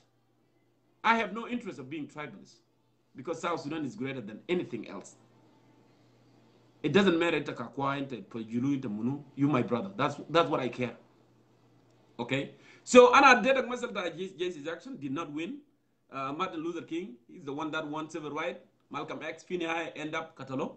Ma istafad min ay haja min sawra bitatu. Now, let's say Azol Aswad Al-Khan Mawlud fi America, he's tried and he never became a president. I'm not trying to make a contrast with the case of South Sudan and the United States of America. But I try to give you an example. Right? So now here you come, son of single mother, who is father from Kenya. Like, do you know what? Barack Obama, when he was campaigning in the United States, who diamond bekrah message betat racist, message betat black and white. Magadi hebu kulu kulu. Magadi hebu kulu kulu. Lana message betat black and white, diamond be give division.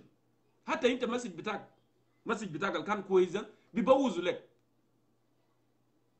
People try to push his button always. Side suit, but people try to push his button from the black side too. I am side, but like no, he was so smart. Because no. America is greater than all of us. Gal Kalam Al Khalawi Rais to America in 2003 في convention. Al Khan John Kerry. It was a nominee of the Democratic Party. Girl, we are not just a collection of red state or blue state. What he meant here, Republican and Democrat. We are not just a collection of red state and blue state. We are the United States of America. Then a NAS. Then in the NAS common purpose, then a common ground. All right? We want to attract those who still supporting the regime, who still supporting, tribalism. But how are we going to bring them to our side? Is it by saying that, oh, they are bad? Or by saying that, brother, that thing is bad for you. But it's good to do this because actually we have more interest. You're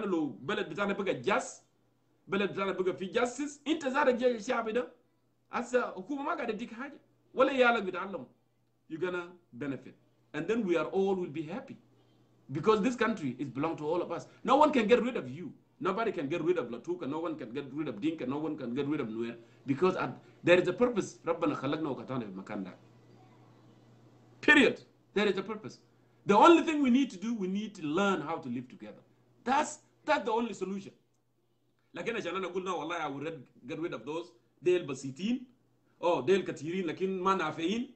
Oh, they'll get it. It's not going to help. Just let us work together. So, I don't mean anything. I'm not after anyone. But I want to convey this message. Unity. Like there is a trick we can use always in political arena. Do not generalize my brother and sister. If you generalize, you're going to have more losers. You're going to lose more. I want you to win. Win me. Win my mind. Win my heart. And we can win other people's mind and heart too. By doing that. But actually by singling them out, we are not going to win them. And that will be waste of time then. We are wasting our time. See? So I thought maybe it's a good idea, you know, to give you that a little bit of what I thought about. And then with that, let me go ahead and call whoever, you know, requested here to come and share your views as well. Let me go ahead and do this. All right, I do see here George.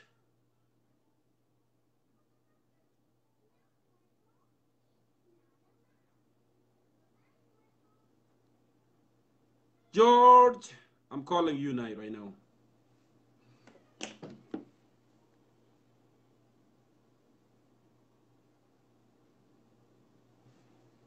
George, it looked like your internet maybe is still doing the same thing. I called you a little earlier.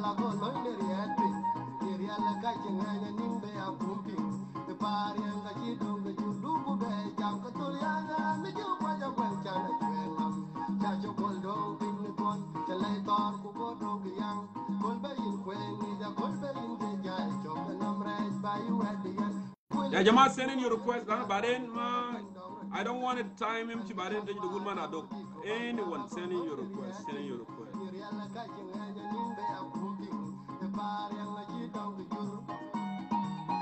Emmanuel Beda, I'm calling you right now.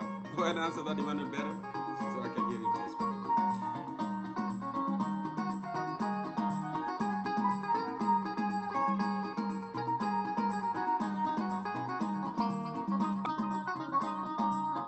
Hello, Emmanuel. Hello. Yes, hello. It is Amini. Are you hearing me? Yeah, I hear you very well, brother. Turn on the light and just get up and we can hear your perspective. Okay, I'm just calling you now from work. I'm at work now. I'm in my workplace. And I just see you on live video. So okay, I want to know what is the topic today, my friend? I was interviewing actually, you know, a former spokesperson of Wani Igga, vice president, and it ended. So if you were not here from the beginning, I don't know how you're going to add your perspective.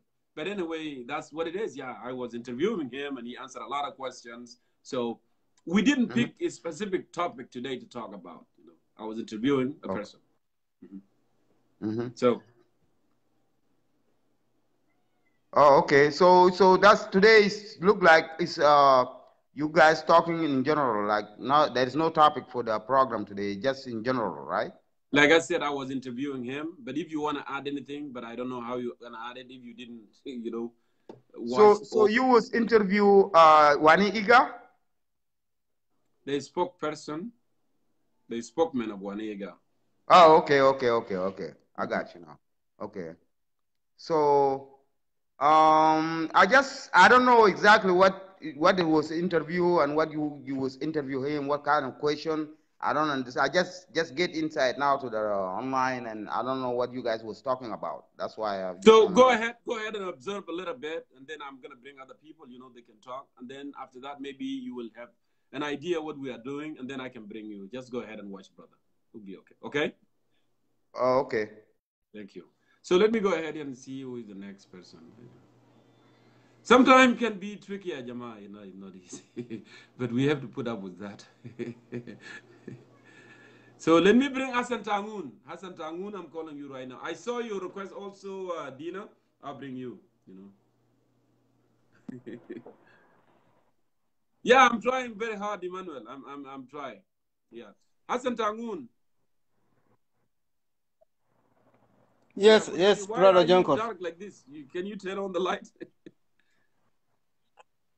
Yeah. Yeah, let me turn on the light.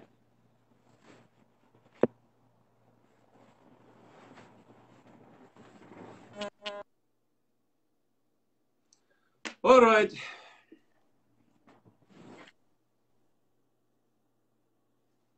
You got it?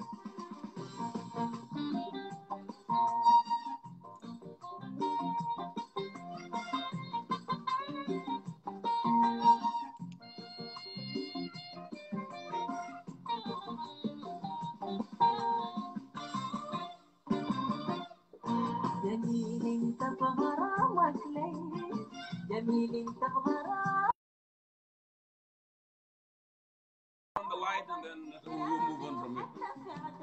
Hassan, what happened? Hassan Tangun, it looked like you excuse yourself. Hopefully you will come back and then we'll continue. I don't know what happened. So Hassan Tangun, if you are back, go ahead.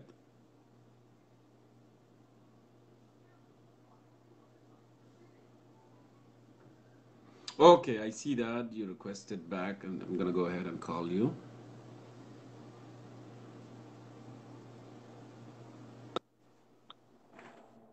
Hassan, good to see you. Yes, brother John. Tamam, alhamdulillah.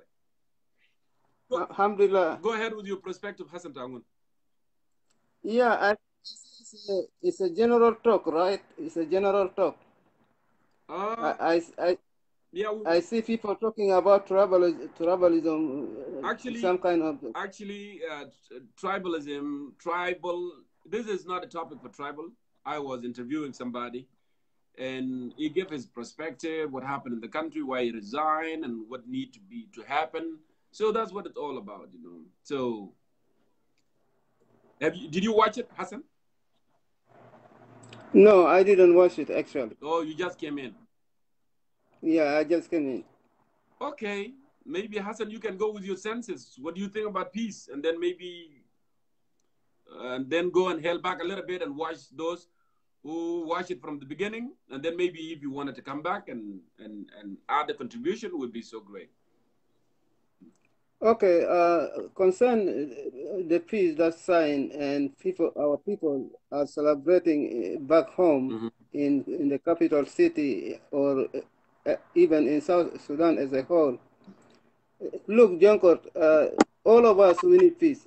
Correct. I wrote before this signing agreement that peace means tama'inina, means salam. Peace means a lot of things that I recorded down on my article at that time to educate people about the peace. Correct. We need peace. Our people need peace. Our people suffer a lot. We are outside here. We are suffering a lot too. So we need peace. We need to return back home to our beloved country that we were born. Good. Now, do you think this peace that signed recently and celebrated in Juba has obstacles? Is it gonna last? Are we gonna be okay? So I want you to answer that. I'm always saying, let me say it in Arabic. I wrote a lot, and I said, أنا كتبت كثير جدا عن الموضوع في السلام. وقلت أنه يعني عشان السلام يجي للبلد بتاعنا يجب أن يكون هناك إرادة سياسية. وإرادة سياسية مهم جدا في أنه الناس ينشئوا السلام. نعم. وأيضا مسؤولية أخلاقية يا جنكور. وقلت أنه الليدرز بتاعنا في الأوبوزيشن وفي الحكومة لو عندهم إرادة سياسية وعندهم مسؤولية أخلاقية وتاريخية ممكن يجيب السلام. حتى الآن يعني أنا عندي شك، لأنه السلام اللي تم توقيع عليه السلام غير شامل. سلام غير شامل. وكنت متخوف أنه ممكن يحصل جيتين نمرة 2 بعد ما الناس يدخلوا البلد، المعارضة والحكومة. يبدو والإنسان دائما بيأخذوا من كلامه. يبدو من كلام قالوا رئيس البكير أنه السلام الحالي ده مش السلام الفات. ورياض مشربار تكلم أنه الناس عايزين سلام. وهم جايين ينفذوا السلام. وأنا أتمنى وقلت أنا في سؤال أسئلة وجهها لي من زملاء رائد في السلام، فقلت أنا دائما بيركز على الموضوع بتاع الأفعال وليس الكلام. بمعنى أنه سيلفا كير كرئيس الدولة في جنوب السودان نعم ورياض مشار جاي نائب بتاعه في المعارضة. لو عندهم إرادة سياسية، عندهم مسؤولية أخلاقية وتاريخية للبلد، وفي نفس الوقت أنه فعلا عايزين السلام يجي في البلد، هم هيطبقوا الاتفاقية. يجب تطبيق الاتفاقية. ده بيوري تطبيقهم للاتفاقية، بيوري للشعب جنوب السودان ولنا كلنا أنه هم عندهم مسؤولية تاريخية ومسؤولية أخلاقية نعم وإرادة سياسية أنه هم يجيبوا السلام. بغير كده، بغير تطبيق الاتفاقية يا جونكور، لا نسمي هذا السلام، لا نسمي هذا سلام. فخلونا نشوف هم هيطبقوا الاتفاقية ولا لا.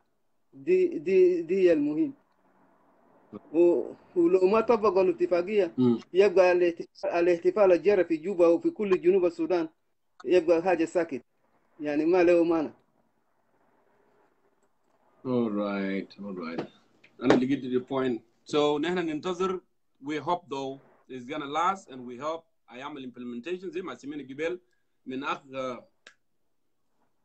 أخ إيمانويل إنه مثلا now since اتفاقية وقع وعندنا nearly 3 months لجان لسه ما كونوا، نتمنى إنه مثلا لجان تتكون، ونتمنى كمان هم they can extend their hand للناس اللي ما جزء من عملية سلمية الحاصل في البلد عشان يكونوا جزء منه، لأن that's what we want it to be inclusive عشان ما في زول ثاني بعدين الناس خلاص في سلام وفي شكل ثاني قاعد يحصل ومواطنين ثاني يجوا. So thank you so much حسن تانغون for coming on عشان to give your perspective as well. Please stick around brother. شكرا. شكرا لك يا جونكور، شكرا للأودينس. شكرا جزيلا.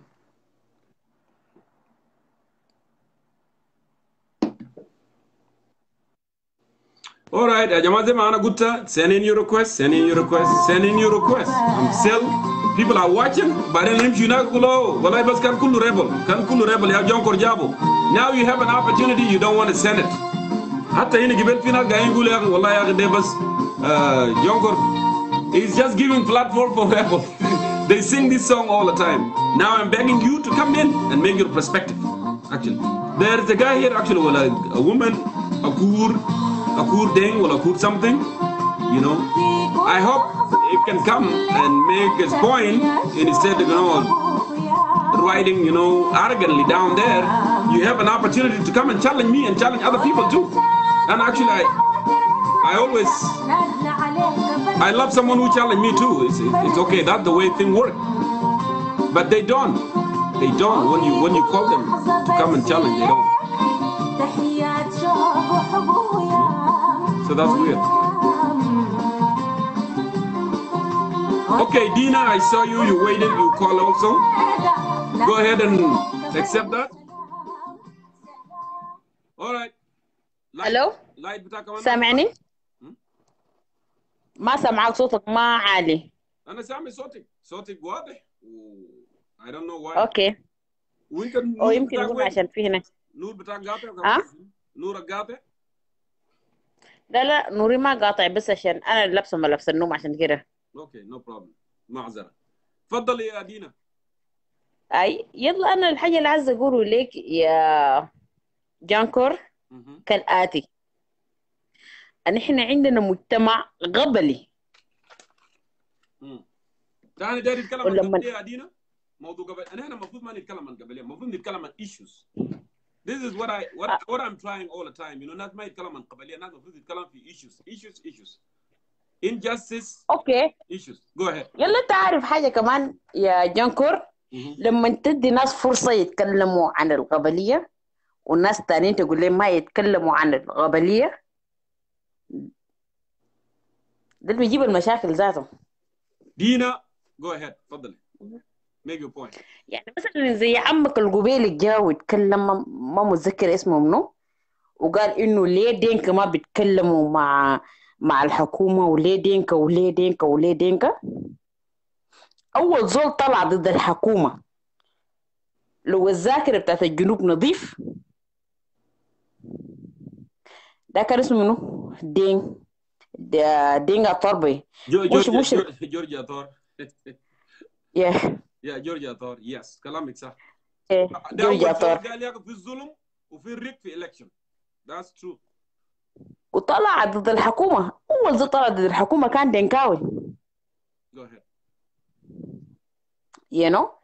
فأنت الليلة يعني أنا بقول للناس الجنوبيين كلهم، أنت الليلة لما تجي زي زول القبيلة جا وقال أنتوا يا دينك اللي ما بتتكلموا واللي ما بتسووا واللي ما بتعملوا، إحنا نتكلم. إحنا ما قاعدين نتكلم. يوم إحنا نقول دايرين نتكلم بأرواحنا زي ما جورج تور عمل. أول زول وقف ضد حكومة بتاعت كير ده كان دينكاوي، وقتلوا وكان معاه دينكا كتير، يمكن يكون كان معاه برضه نوير، وكان معاه شلو، وكان معاه باقي القبائل، حتى أنواق ذاته you know. فده الحاجة اللي بيجيب الغضب. إيمانويل أنت قلت معلومات ناقصة، ورينا طيب ده منو كان طلع أول ضد حكومة كير، اكتبوا لي هنا برا عشان أعرف، لأن عارف you know في الزمن ناس لسه في ريفرندوم ذات لسه ما بديناه وجورجيا طارت مرت. نعم. Go ahead. كمل. فيهو جورجيا طور معلش أنا قلت هنا يا جورجيا طور بي you know. فيهو جورجيا طور طلع أول زول قال كير حاجات اللي بيعملهم ديل ما صح وما في مصلحة الجنوب، ده كان دينكاوي. لكن لما أنا دينا الليلة أنا من قولتك قبل ما الجنوب ينفصل، وأنا ما صوتت للانفصال ذاته because I do not trust كير وأنا دينكاوية. عز الدينكا بالكزال، لكن برضو ما وقفت مع كير لأنه أنا ما شفت فوقه كواليتي بتاع leadership. شوف أنا دينكاوية، لكن لو كان بقنا مومي هو كان الرئيس بتاع الجنوب أنا كنت وقفت معه. لكن كير بس ما لقيت عنده كواليتي بتاع leadership في الزمن الصعب. عشان كده يا جماعة نحن لما نجي نتكلم بتقول دينكا كده، انت ما بتعرف دينكا كلهم. دينكا أكبر قبيلة في الجنوب، بولام طوال النوير دينكا 36%، بولام نوير 16%. يعني حتى دينكا لو قسموها للنص برضه بيكون أكبر من نوير. ده تاني قبيلة انت مشيت جبت لنا الفيجرز بتاعتك ده من وين يا دينا؟ انا ما بعرف توتال بتاع السكان، عشان كده دايما انا do your research. No. research. My research ده is based on assumption based on UN. انا اصلا بقول شنو؟ I am still assumption بتاع UN ده ذات مش الكلام ده هناك. انا قاعد اقول شنو يا دينا؟ معلش انا just there I want to say something. انه المفروض يكون في اعداد السكان. الاعداد السكان اصلا يعملوا في جنوب السودان يعملوا بطريقه accurate، يعملوا بالسوشيال سكيورتي نمبر، لانه ممكن اعداد السكاني which is in a sense يعملوا في جنوب السودان اليوم، وفي ناس ثانيين يقول نو عدد ده ما يوصل، في ناس يجي يقول عدد ده ما صح، في ناس يقول ما عدونا كويس، في ناس انتوا عديتوا بيه كلاب بيه جداد ذاته. خلاص اوكي خلاص نقول انه دينكا اصغر قبيله ما مشكله. I'm not saying that اصغر قبيله، I'm not saying that. انا قلت يا اخي الفيجرز الموجوده دي انا ما عارفين هسه. ما في النهايه احنا الجنوبيين لا بنحسب لا بنطرح لا بنجمع، حاجاتنا كله بيجيبوا لنا في انفلوبس. هسه يقولوا منطقه ده فوقه ذهب، منطقه ده فوقه يورانيوم، منطقه فوقه بترول، ده نحن بنقوله ده الخواجات اللي بيقولوا صح. خواجات ذاته اللي عدونا.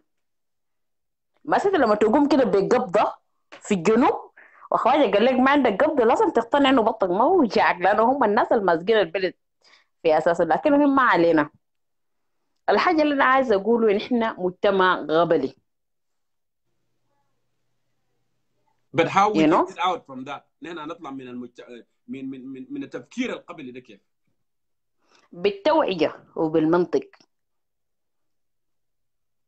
يعني ناس زي عمك القبيلي جا وقال انتوا يا دينكا اللي ما بتتكلموا مع اهلكم، وهو ما بيعرف انه اول ده اسمه شنو ده بيسموه شنو نضال عسكري عملوا ضد الحكومه، ده كان دينكاوي ياهو قايم بيه ضد كير ده ياهو جورجيا طور.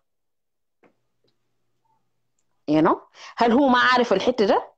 هو he's not interested عشان يعرف، وده ياهو الحاجه اللي بيجيب لنا مشاكل كله. نحن ما بنقرا ما بنعرف ما بنشغل مخنا. لو هو كان شغل مخه كان هيعرف انه دينك ما كله دينك ياهو ورا كير، ناس معينين وعندهم مصالحهم المعينة، وناس تانيين جاهلين ما عارفين ذاته الفرق بين الكوع والبوع، كلهم هم ماشيين ورا كده. يلا انت لما تجي لما انت تجي بالروح ده وطوالي تيجي تخش في الدينكا، وما بتعرف انه اول نضال عسكري كان في الجنوب كان قائد بتاعه دينكاوي، هتخش طوالي في الدينكا تدلو بتتكلم وتلا. يا اخي نحن ما تكلمنا، نحن متنا، انت داير شنو اكثر من كده؟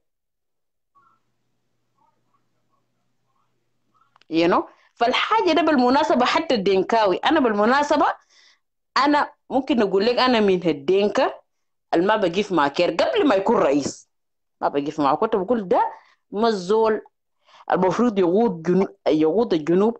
دولة جات من الحروب ومن الفقر ومن المرض ومن المجاعات ومن كل أنواع الفقر اللي أنت بتعرفه بدأ في الجنوب.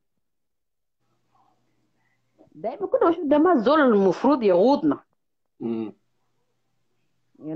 لكن أنت لما تيجي تشوف الناس ضد كير تقول أوكي يا جماعة هم ما دام ضد كير وأنا ضد كير، لأنه كير is using Jain community، معناته هو ذاته الزول ده ضد كير وأنا عايزة أقيف معه.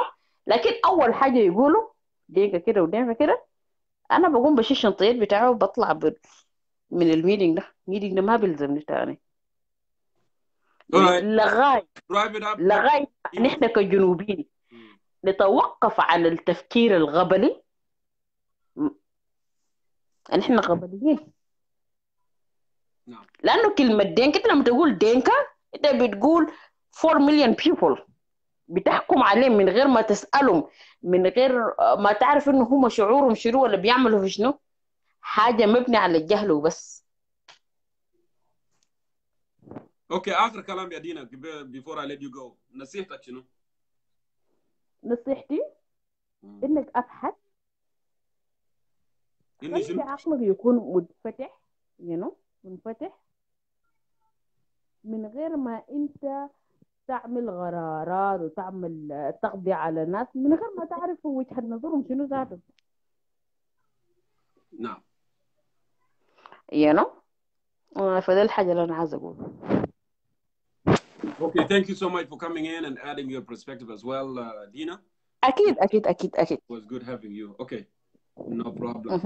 Bye-bye. All right. Bye. Let me go ahead and look on my thing here and see what else your question.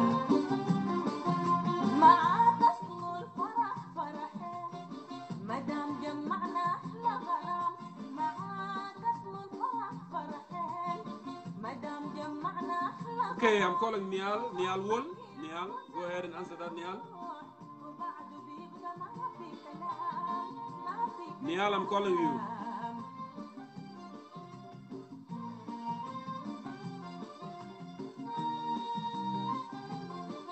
Nial Wool, I'm calling you right now.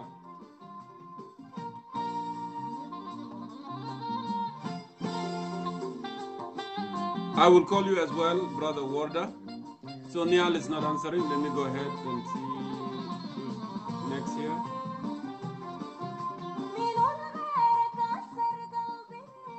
I saw your request too, Abdullah.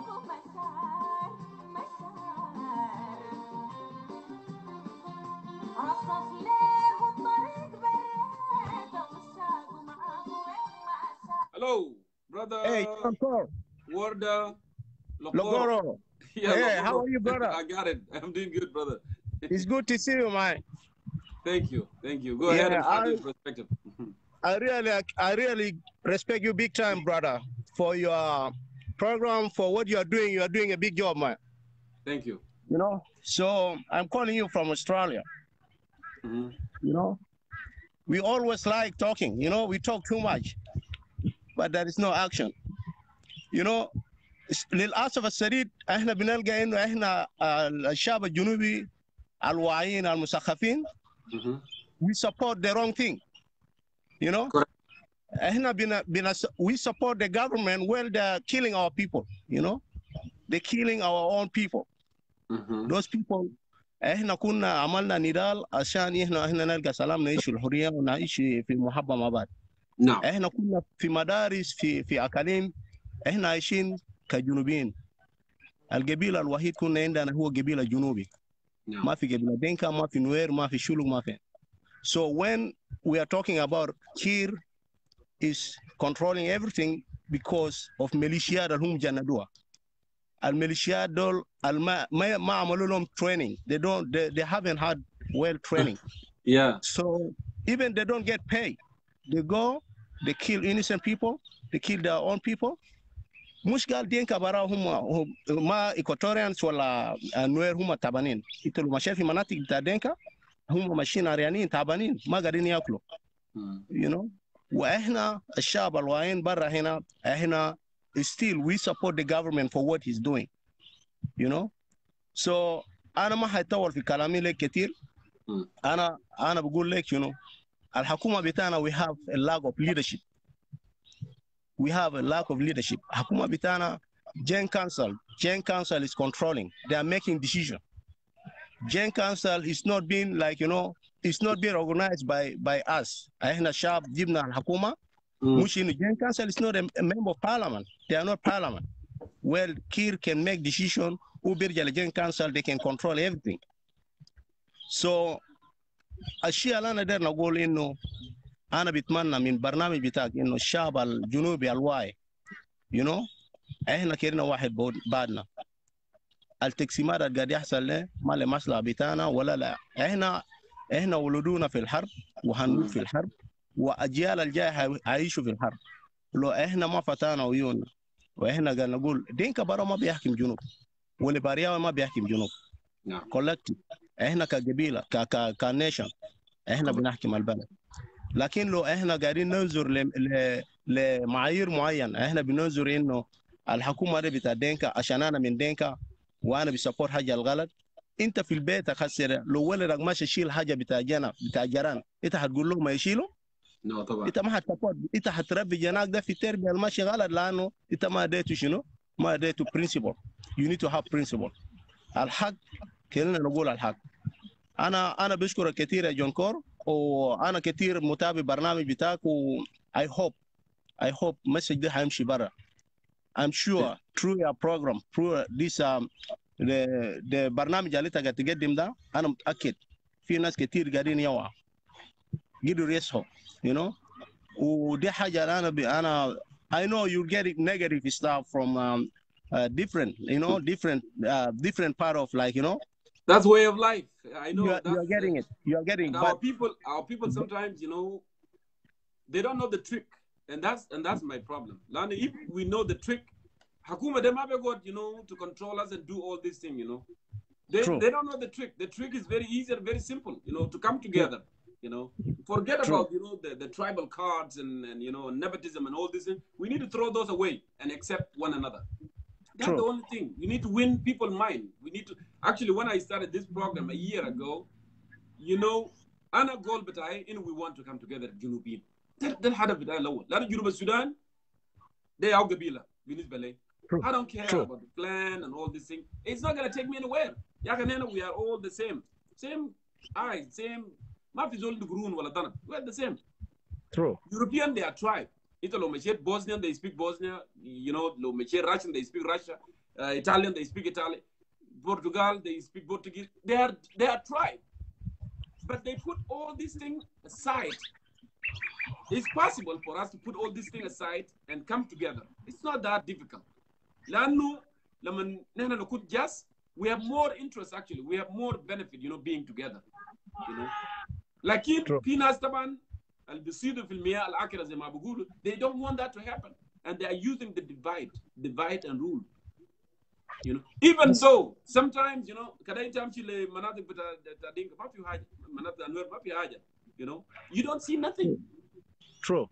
You know, so as people of South Sudan, what we need to do, we need to come together. We don't need to push each other. لأن actually message بيجيبوا هناك message اللي بيعمل divide, and that person will use that message intentionally. عشان أنت you will differ from mine. But why would we accept that, you know, to happen? So I give you last word, my brother, to finish up so I can move on. Yeah, thank you, Jongkor. I know you'll get a lot of, you know, negative energy. Go ahead. But what you get, ما تشيل السلبيات اللي قاعدين يجوك. I always encourage you to be positive. And even we as a people of South Sudan, if we don't give you a credit, you know, the next generation, this program is being recorded, my friend. That will be in the history, you know. And I really appreciate you so much. Thank you for calling me. And keep going. And we hope one day our government will wake up. The government will wake up. I'm sure, you know, it's a lack of Kir. He's a good guy. He's not a bad personality. He's a good guy. But the problem, people surrounded him. They didn't include. They didn't issue. You know, it's not like, you know, he can't make a decision. Honestly speaking, وممكن يعمل decision هسه ده هنا بكره هيجي بقرار different. So أنا مندي كتير يا brother. أنا بشكرك إن شاء الله. I will join you in next program. And may God bless you and keep going. And you have a good night or good day. The night here. Thank you so much, you know, for joining us from there, Logoro. It was good having you in our program today. Thank you so much. You know, let me go ahead and see others who are waiting, you know, to add their perspective as well. Send in your request, my dear brothers. Yes, I know I'm trying to do our best.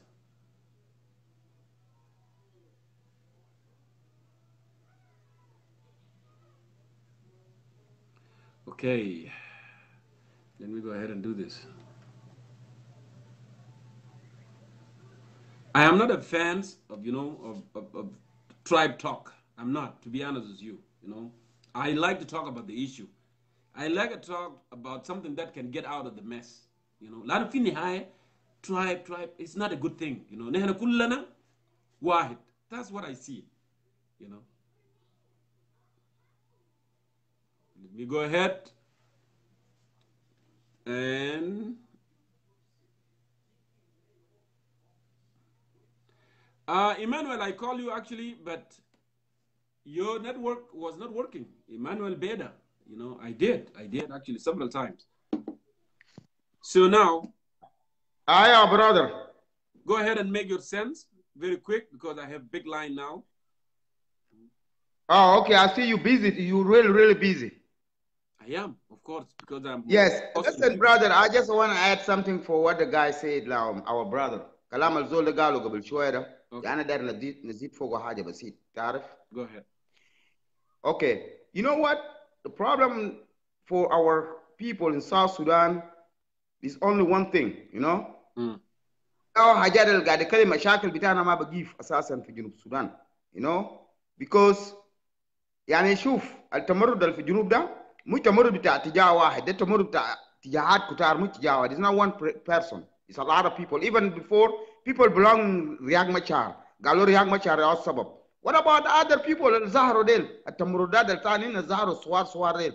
Why forget about them? المشكلة إنه أنينا قاعدين نشتغل بمصالح. أصلا أنت لو أخويا يا برادر وقاعدين في بيت واحد أنت ممكن تمشي بوش تمشي غابة. لكن أنا بالناحية بتاعي أنا المفروض نقول لك يا برادر أنت لو مشيت غابة هيضرنا هنا كمان اللي قاعدين في مدينة هنا. كلام ده ما عندنا كلام ده هنا جنوبيين. تعرف؟ تشجيع is very important. We have to advise each other. Advice is very important. نصيحة.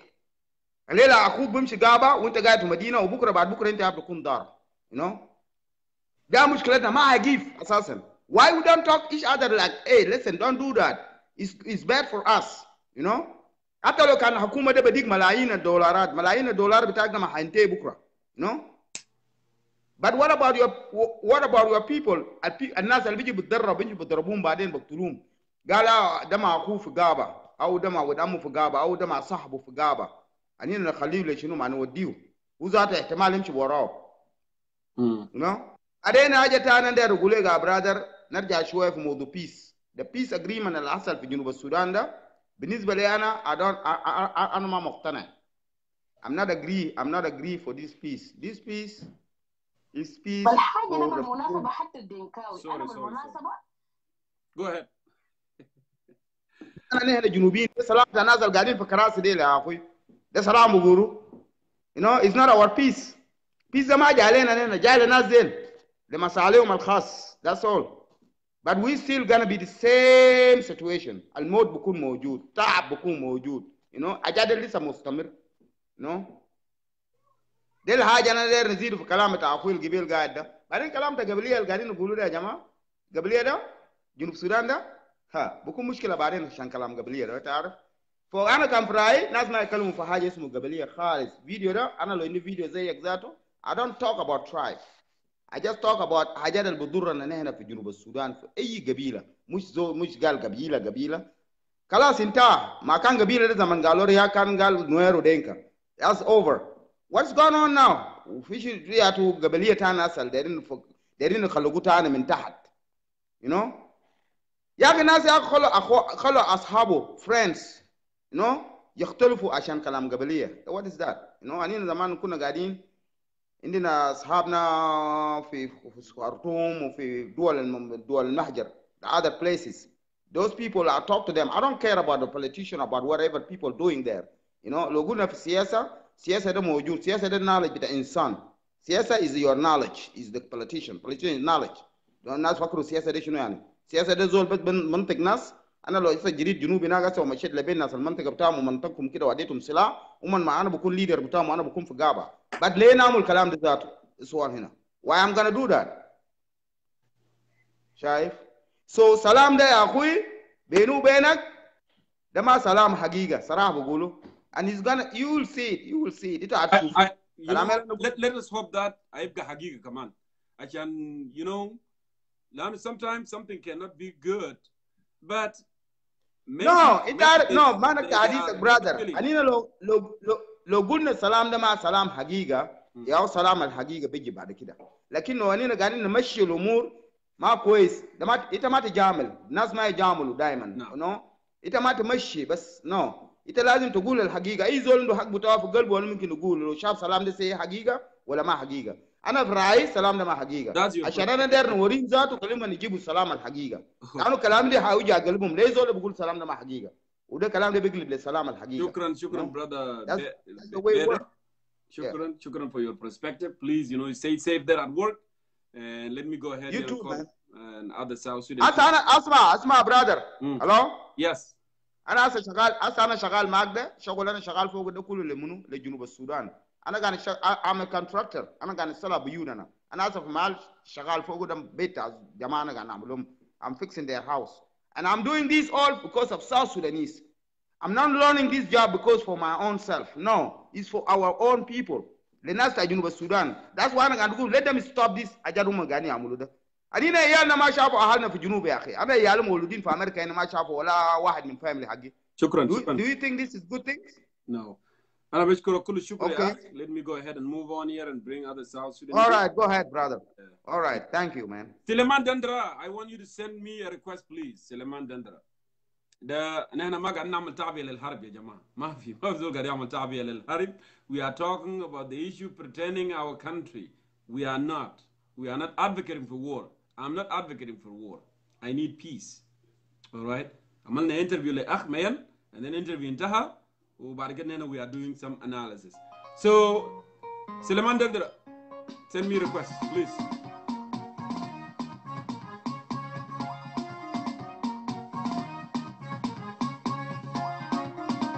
Abdullah Garan, I'm calling you right now. Oh, Suleiman يكون زاب كمان. عبد الله. هلو برادر جونكور. اخبارك شنو يا اخوي؟ تمام والله. كيف انت؟ ماشي الحال.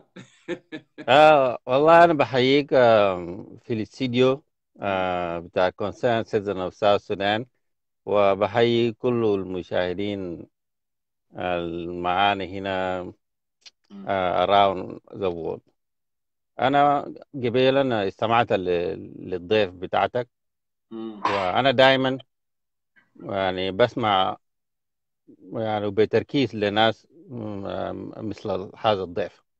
لأنه I want to know what's the problem exactly in South Sudan. ده الحاجة المهمة بالنسبة لي. نعم. لأنه المشاكل اللي حصلت في الفترات الماضية نحن لازم نعرف المشكلة الأساسية عشان المشاكل ما تتكرر.